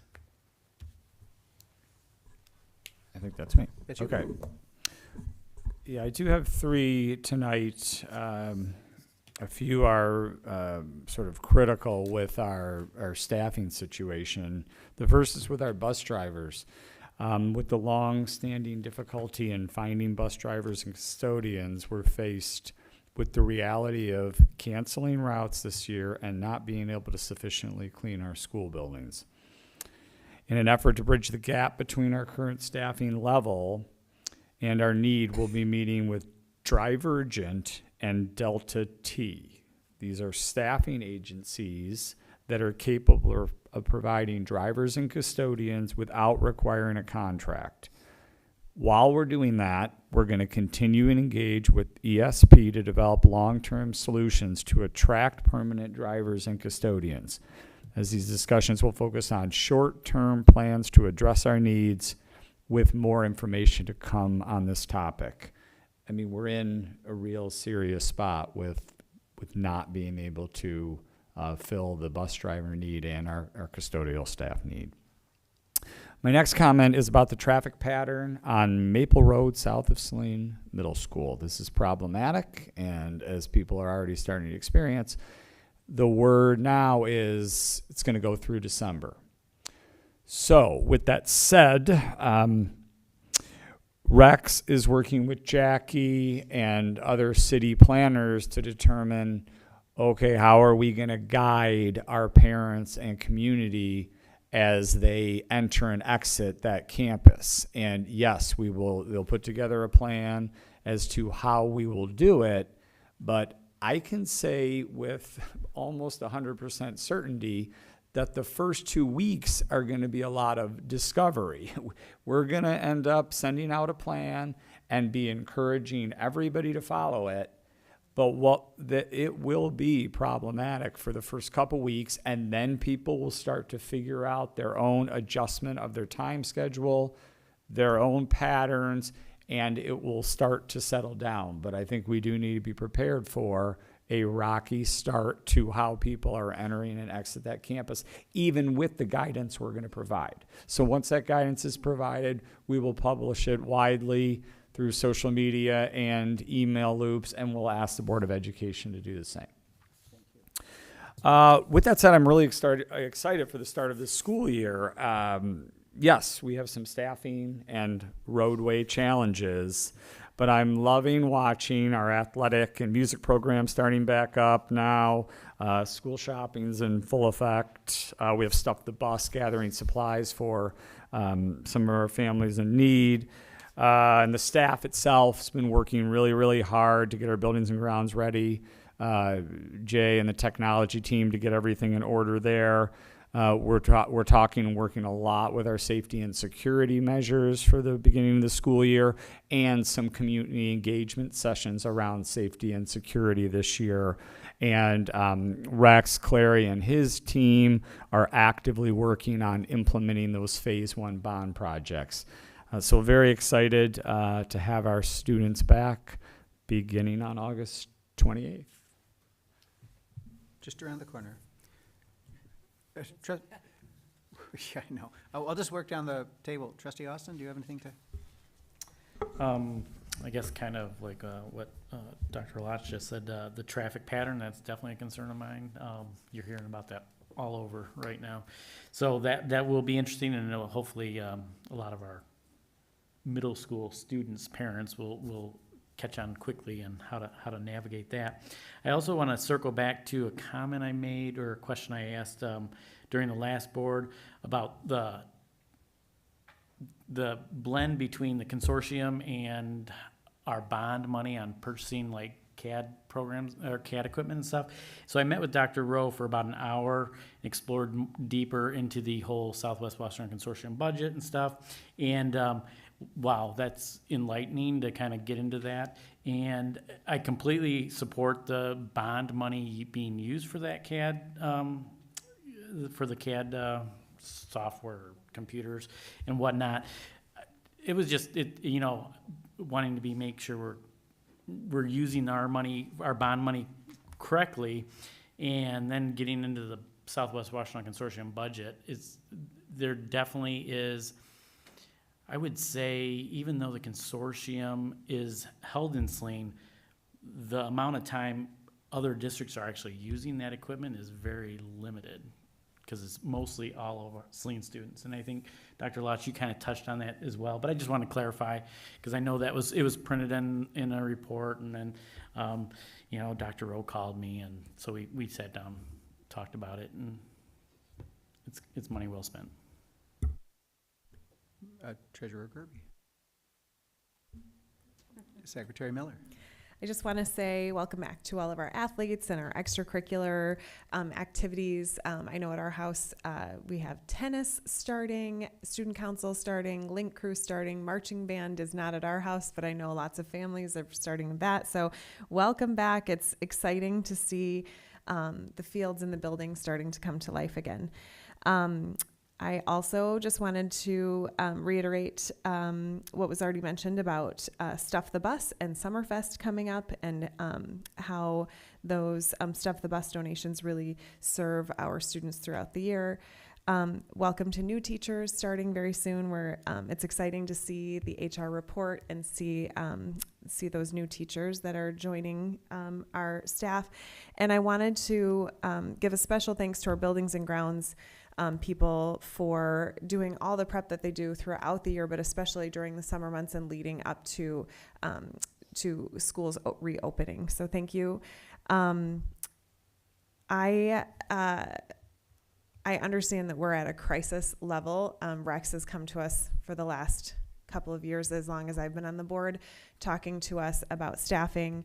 And so if you know anyone who is looking for employment or recently retired and would want to consider driving a bus or serving lunch, et cetera, I am not, I am hesitant for us to engage with contracted services. And I know that the staffing agency that we're talking about is a different situation, but that is something that I think is a slippery slope. So please, please, please talk to your community, talk to your people, and send them to Rex so that he can send them in the right direction.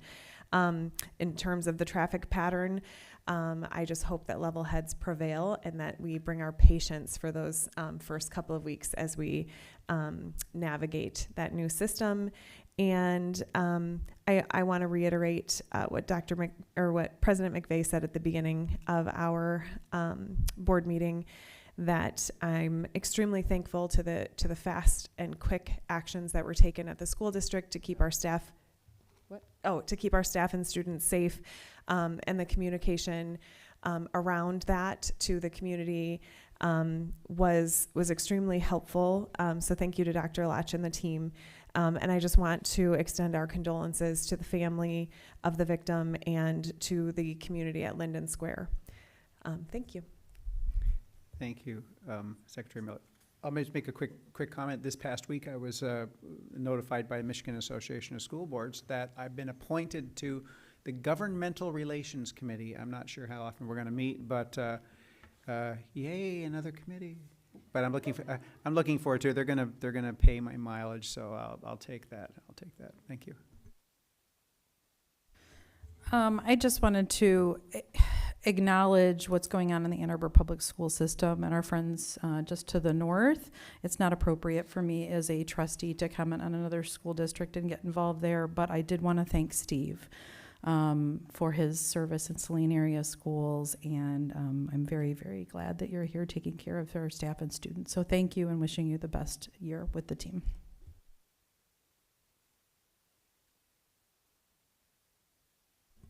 Okay. So I wanted to also thank the first responders and the school and the city's response to the tragedy that occurred last week. My thoughts and heart goes out to the family of Amber Jo Thomas and the staff and families in the Linden Square Assisted Living Center. And I know, the community as a whole, are impacted by the things that came out, and information was quickly gotten out to them, and I think that was wonderful.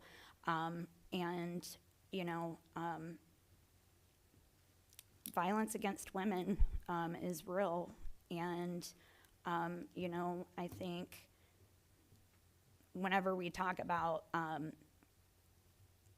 things in the schools, and we talk about sex ed, and when we're considering things about consent and relationships and boundaries and all of that, like, I think that's something we need to think about when we're talking to our young folks here in the schools. It just really makes me sad, and hopefully we can, the community and provide some education or how in the schools if responding to abuse and reporting and stuff.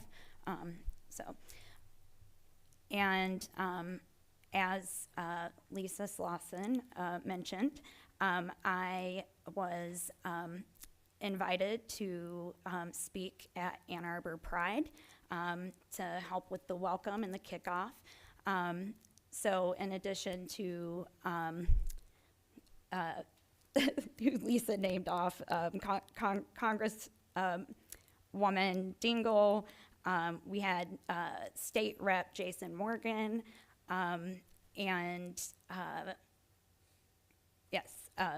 Irwin, and so it was great to at this high level that things are really happening in the state, and that's supportive of our LGBTQ community, and then bringing that down to a local level when nationally we're looking at things that are being implemented at state and local level nationally regarding harmful policies and laws. That is an attempt to basically erase identities of LGBTQ youth, but also the history and the greater community. And so it was really great to speak to that. And I think I had one more thing.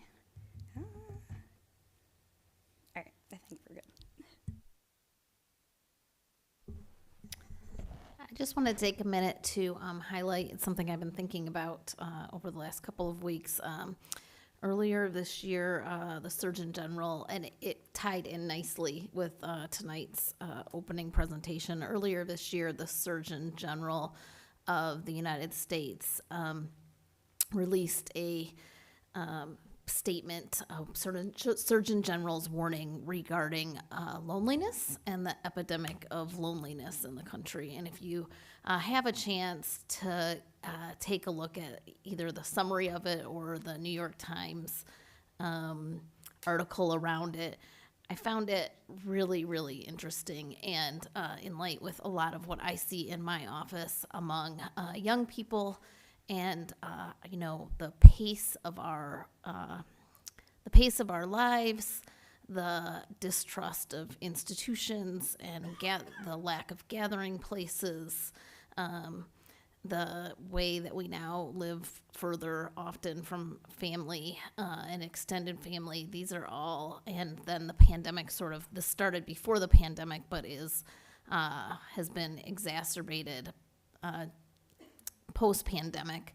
So it's really interesting. I think it's going to become more and more the question of our times, how we remain connected as smaller communities and as a country. And I bring it here because I think that one of the beautiful things about our school district and teachers and parenting is that it is one of the few institutions that we can generally agree on. You know, repeatedly, teachers and educators are among our most trusted people, and PTOs are a place where people can come together for a common good.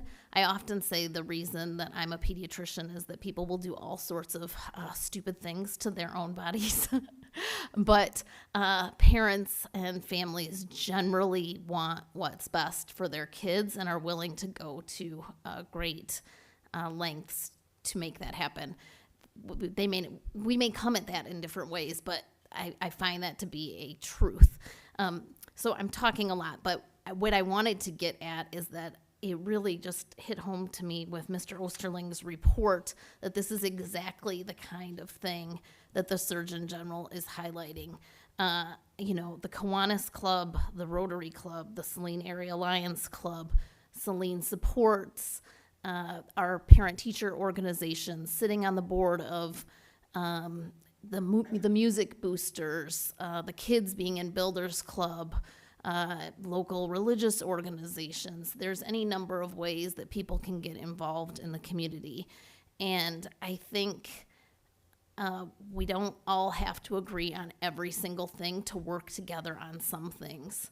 And I would like to see us all kind of model that for our kids. So I'd like to thank Mr. Osterling for his presentation. I'd like to thank those parents and community members who come out and volunteer at our schools. I'd like to thank the teachers and staff members who stay after and work extra hours to be part of building these kinds of communities, because I think this is where we start combating loneliness that is affecting our kids to a great degree. Thanks. Thank you very much, Dr. Gold. The consent agenda. The consent agenda is listed on this agenda. It will not be read aloud. The motion noted will allow for the authorization of all listed items without discussion unless a member of the board requests that any one or all be considered individually. I'd entertain a motion, please, to authorize the consent agenda as printed.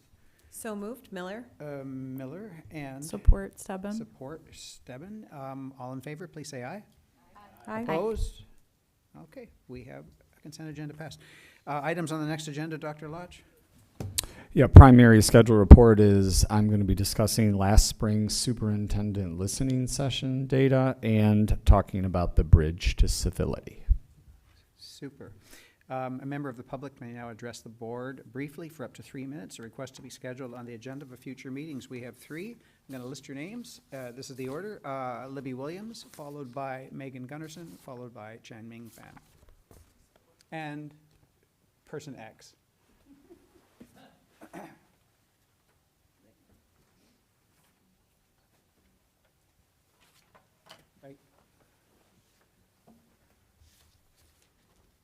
So, oh, sorry, you're just getting yourself together.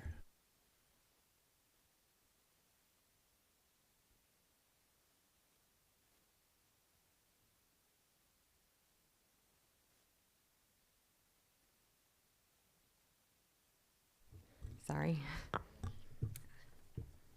Good afternoon, board members. Last week, parents of students in Saline Middle School received among their back-to-school announcements a statement from the DEIC that Susan had mentioned directly contradicted what was indicated by the policy committee. I understand that attempts to write this opt-out policy have been challenging. It was never going to be possible to please every party. And I was hopeful that you would listen to the fears of the LGBTQ and BIPOC communities with regards to the policy being used as a tool to subvert educational materials designed to teach tolerance and in turn discourage bullying. The milquetoast policy we've heard is exactly the opposite. By not listening to the concerns voiced by Trustee Eastep regarding more explicit language, by not specifying Hornet Time and other DEI and SEL programs as mandatory, you have given those that perpetuate the bullying and hateful rhetoric an out from learning ways to deal with these emotions and issues. In not doing so, you have announced to certain groups that the LGBTQ+ and BIPOC communities are controversial and something anyone can opt out of. You have relegated these marginalized groups to the class of sensitive topics, something optional to be dismissed, not important enough to be seen or heard. The effects of this are already evident, as you can see. Saline needs a school board that listens to those who need support the most, and one who listens to their own board members when they stand up for the LGBTQ and BIPOC communities. Thank you. Thank you. Megan Gunderson. Someday I'm going to sign up for classes. Today's just not the day. Hi. So I have a couple questions about the handbook presentation that was given tonight, and I'll rely on the ongoing list of questions regarding feedback. I was happy to see that the high school now includes the athletic code of conduct in addition to their own handbook, because historically we've noticed that if there was an issue, the school kicks it to the athletic department for discipline, and then the athletic department will kick it back to the school for discipline. So hopefully there'll be a little bit more dovetailing this year. I did have a couple of questions or comments, though. The algorithm relating to student academic integrity is very clear. It's a 1, 2, 3 situation for offenses, but there isn't a 1, 2, 3 for social constructs, and I'm a little bit surprised by that, given the amount of time, energy, and public discussion regarding policy 5571.01 that have gone on both at this meeting, at other meetings, and then in your community at large. There is a very specific policy for discipline related to alcohol, drugs, and paraphernalia that's very delineated with framework and consequences, but there's no delineation or framework or a matrix for bullying as a whole. I've stood before you multiple times, as have dozens of members of your community, just asking for an algorithm of some sort, not necessarily divulging breaking student confidentiality, but just knowing that there's something there. It was a little bit disappointing just to me as a mom that I didn't see any kind of, again, framework or matrix specifically related to bullying. The new handbook also didn't say how these situations or complaints are going to be counted as district numbers. Again, my opinion, but the anecdotal admission or recognition of the low reported numbers in last month's presentation, I mean, it was a paltry number of 5 offenses in the high school. I think all of us kind of like, don't pee on my shoes and tell me it's raining. I mean, and I know that sounds crass, but just, it was kind of ridiculous overall. I want to know where the data is and how the data is going to be collected. If a child comes to you and says, I'm a super conservative kid and I'm getting picked on and having death threats, which a girl stood here and told you all about, her number wasn't in there either. It doesn't matter if you, as a whole, as the adult, believe that that's a valid one or not. They have to be counted and then worked, and then that number needs to be submitted. And then I was also wondering, since we combine the athletic handbook with the student handbook, if athletic situations were going to be counted as well, because it seems like if you combine those two together, then they should all be in that greater N. Thank you. Mr. Fan?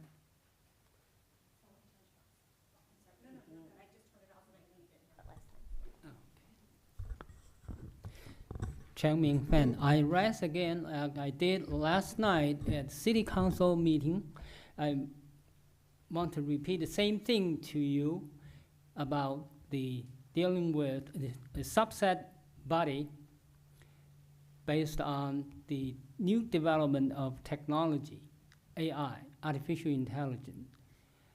And for those people who might not care or do not know a whole lot about artificial intelligence technology development, let me just briefly introduce key word. GPT is generative pre-trained transformer. Transform the language into large language model. Huge, very, very big language model.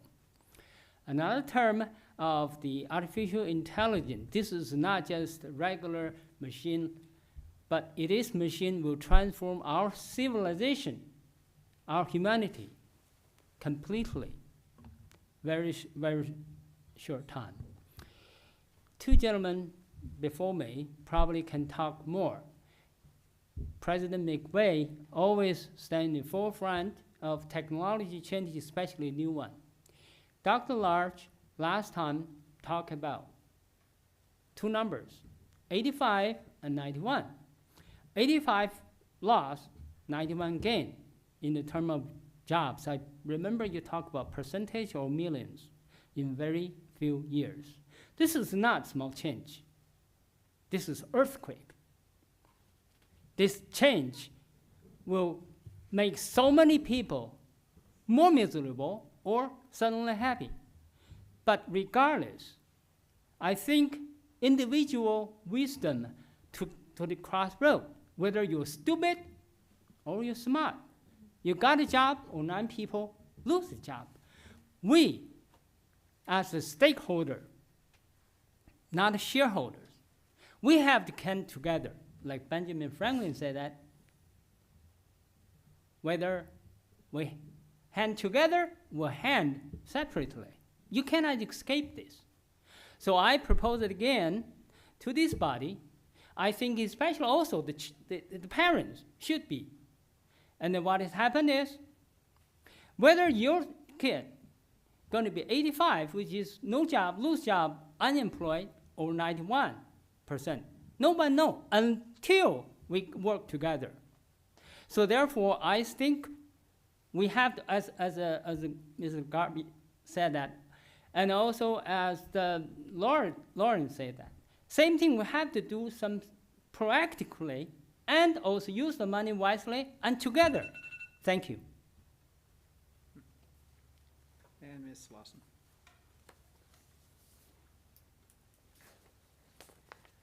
Hello again. I just want to touch on your discussion item about Thrun.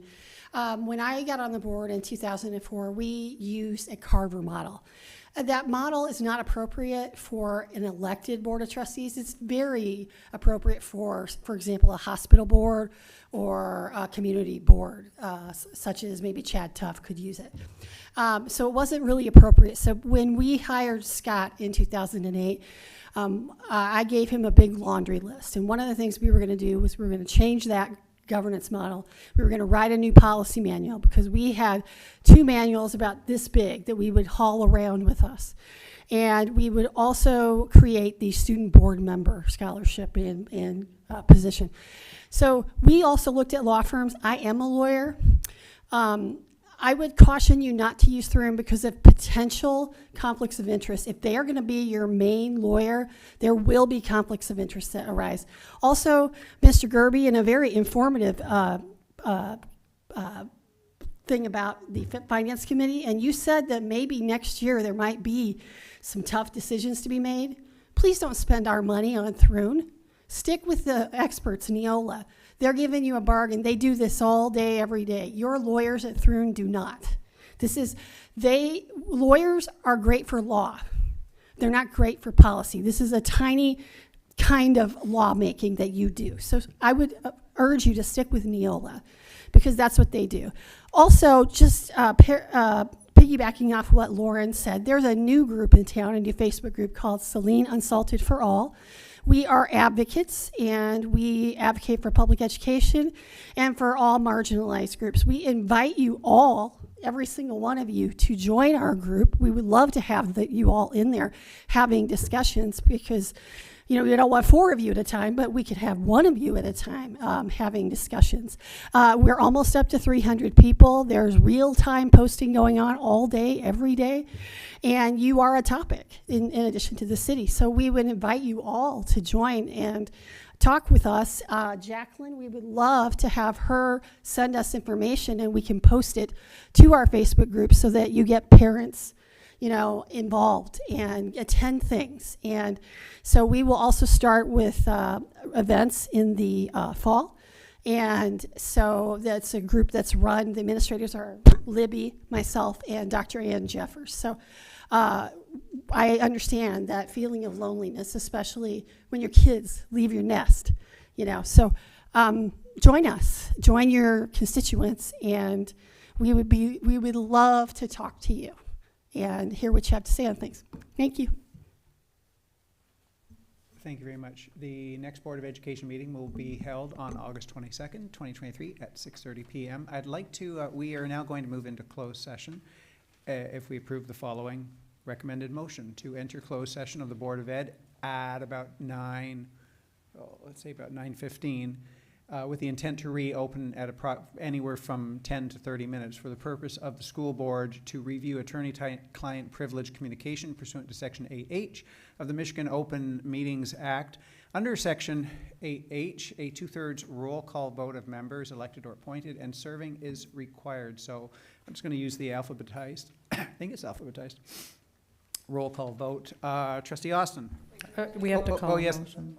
Thank you. Let's have the motion first. So moved. Steven, and I'll support. Support, either one.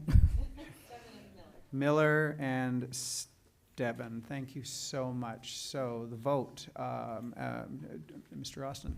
Aye. Ms. Eastep. Aye. Mr. Gerby. Aye. Dr. Gold. Aye. Dr. McVeigh says aye. Ms. Miller. Aye. And Jennifer Stebbin. Aye. All right, 7-0. So we will see you all about 9:15 for a closed session. The only people in this meeting will be Dr. Lodge and the school board.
I would like to entertain a motion to adjourn the regular Board of Education meeting of August 8th, 23 at 9:37. So moved, Stebbin. Stebbin? Second. Second, Gerby. All in favor? Aye. Thank you so much. We'll see you in a couple of weeks. When do the new teachers come? The new teacher. No, I mean, when do the new teachers get presented? When do we do the new teacher roll call? It's after the school year starts. Okay, good, good.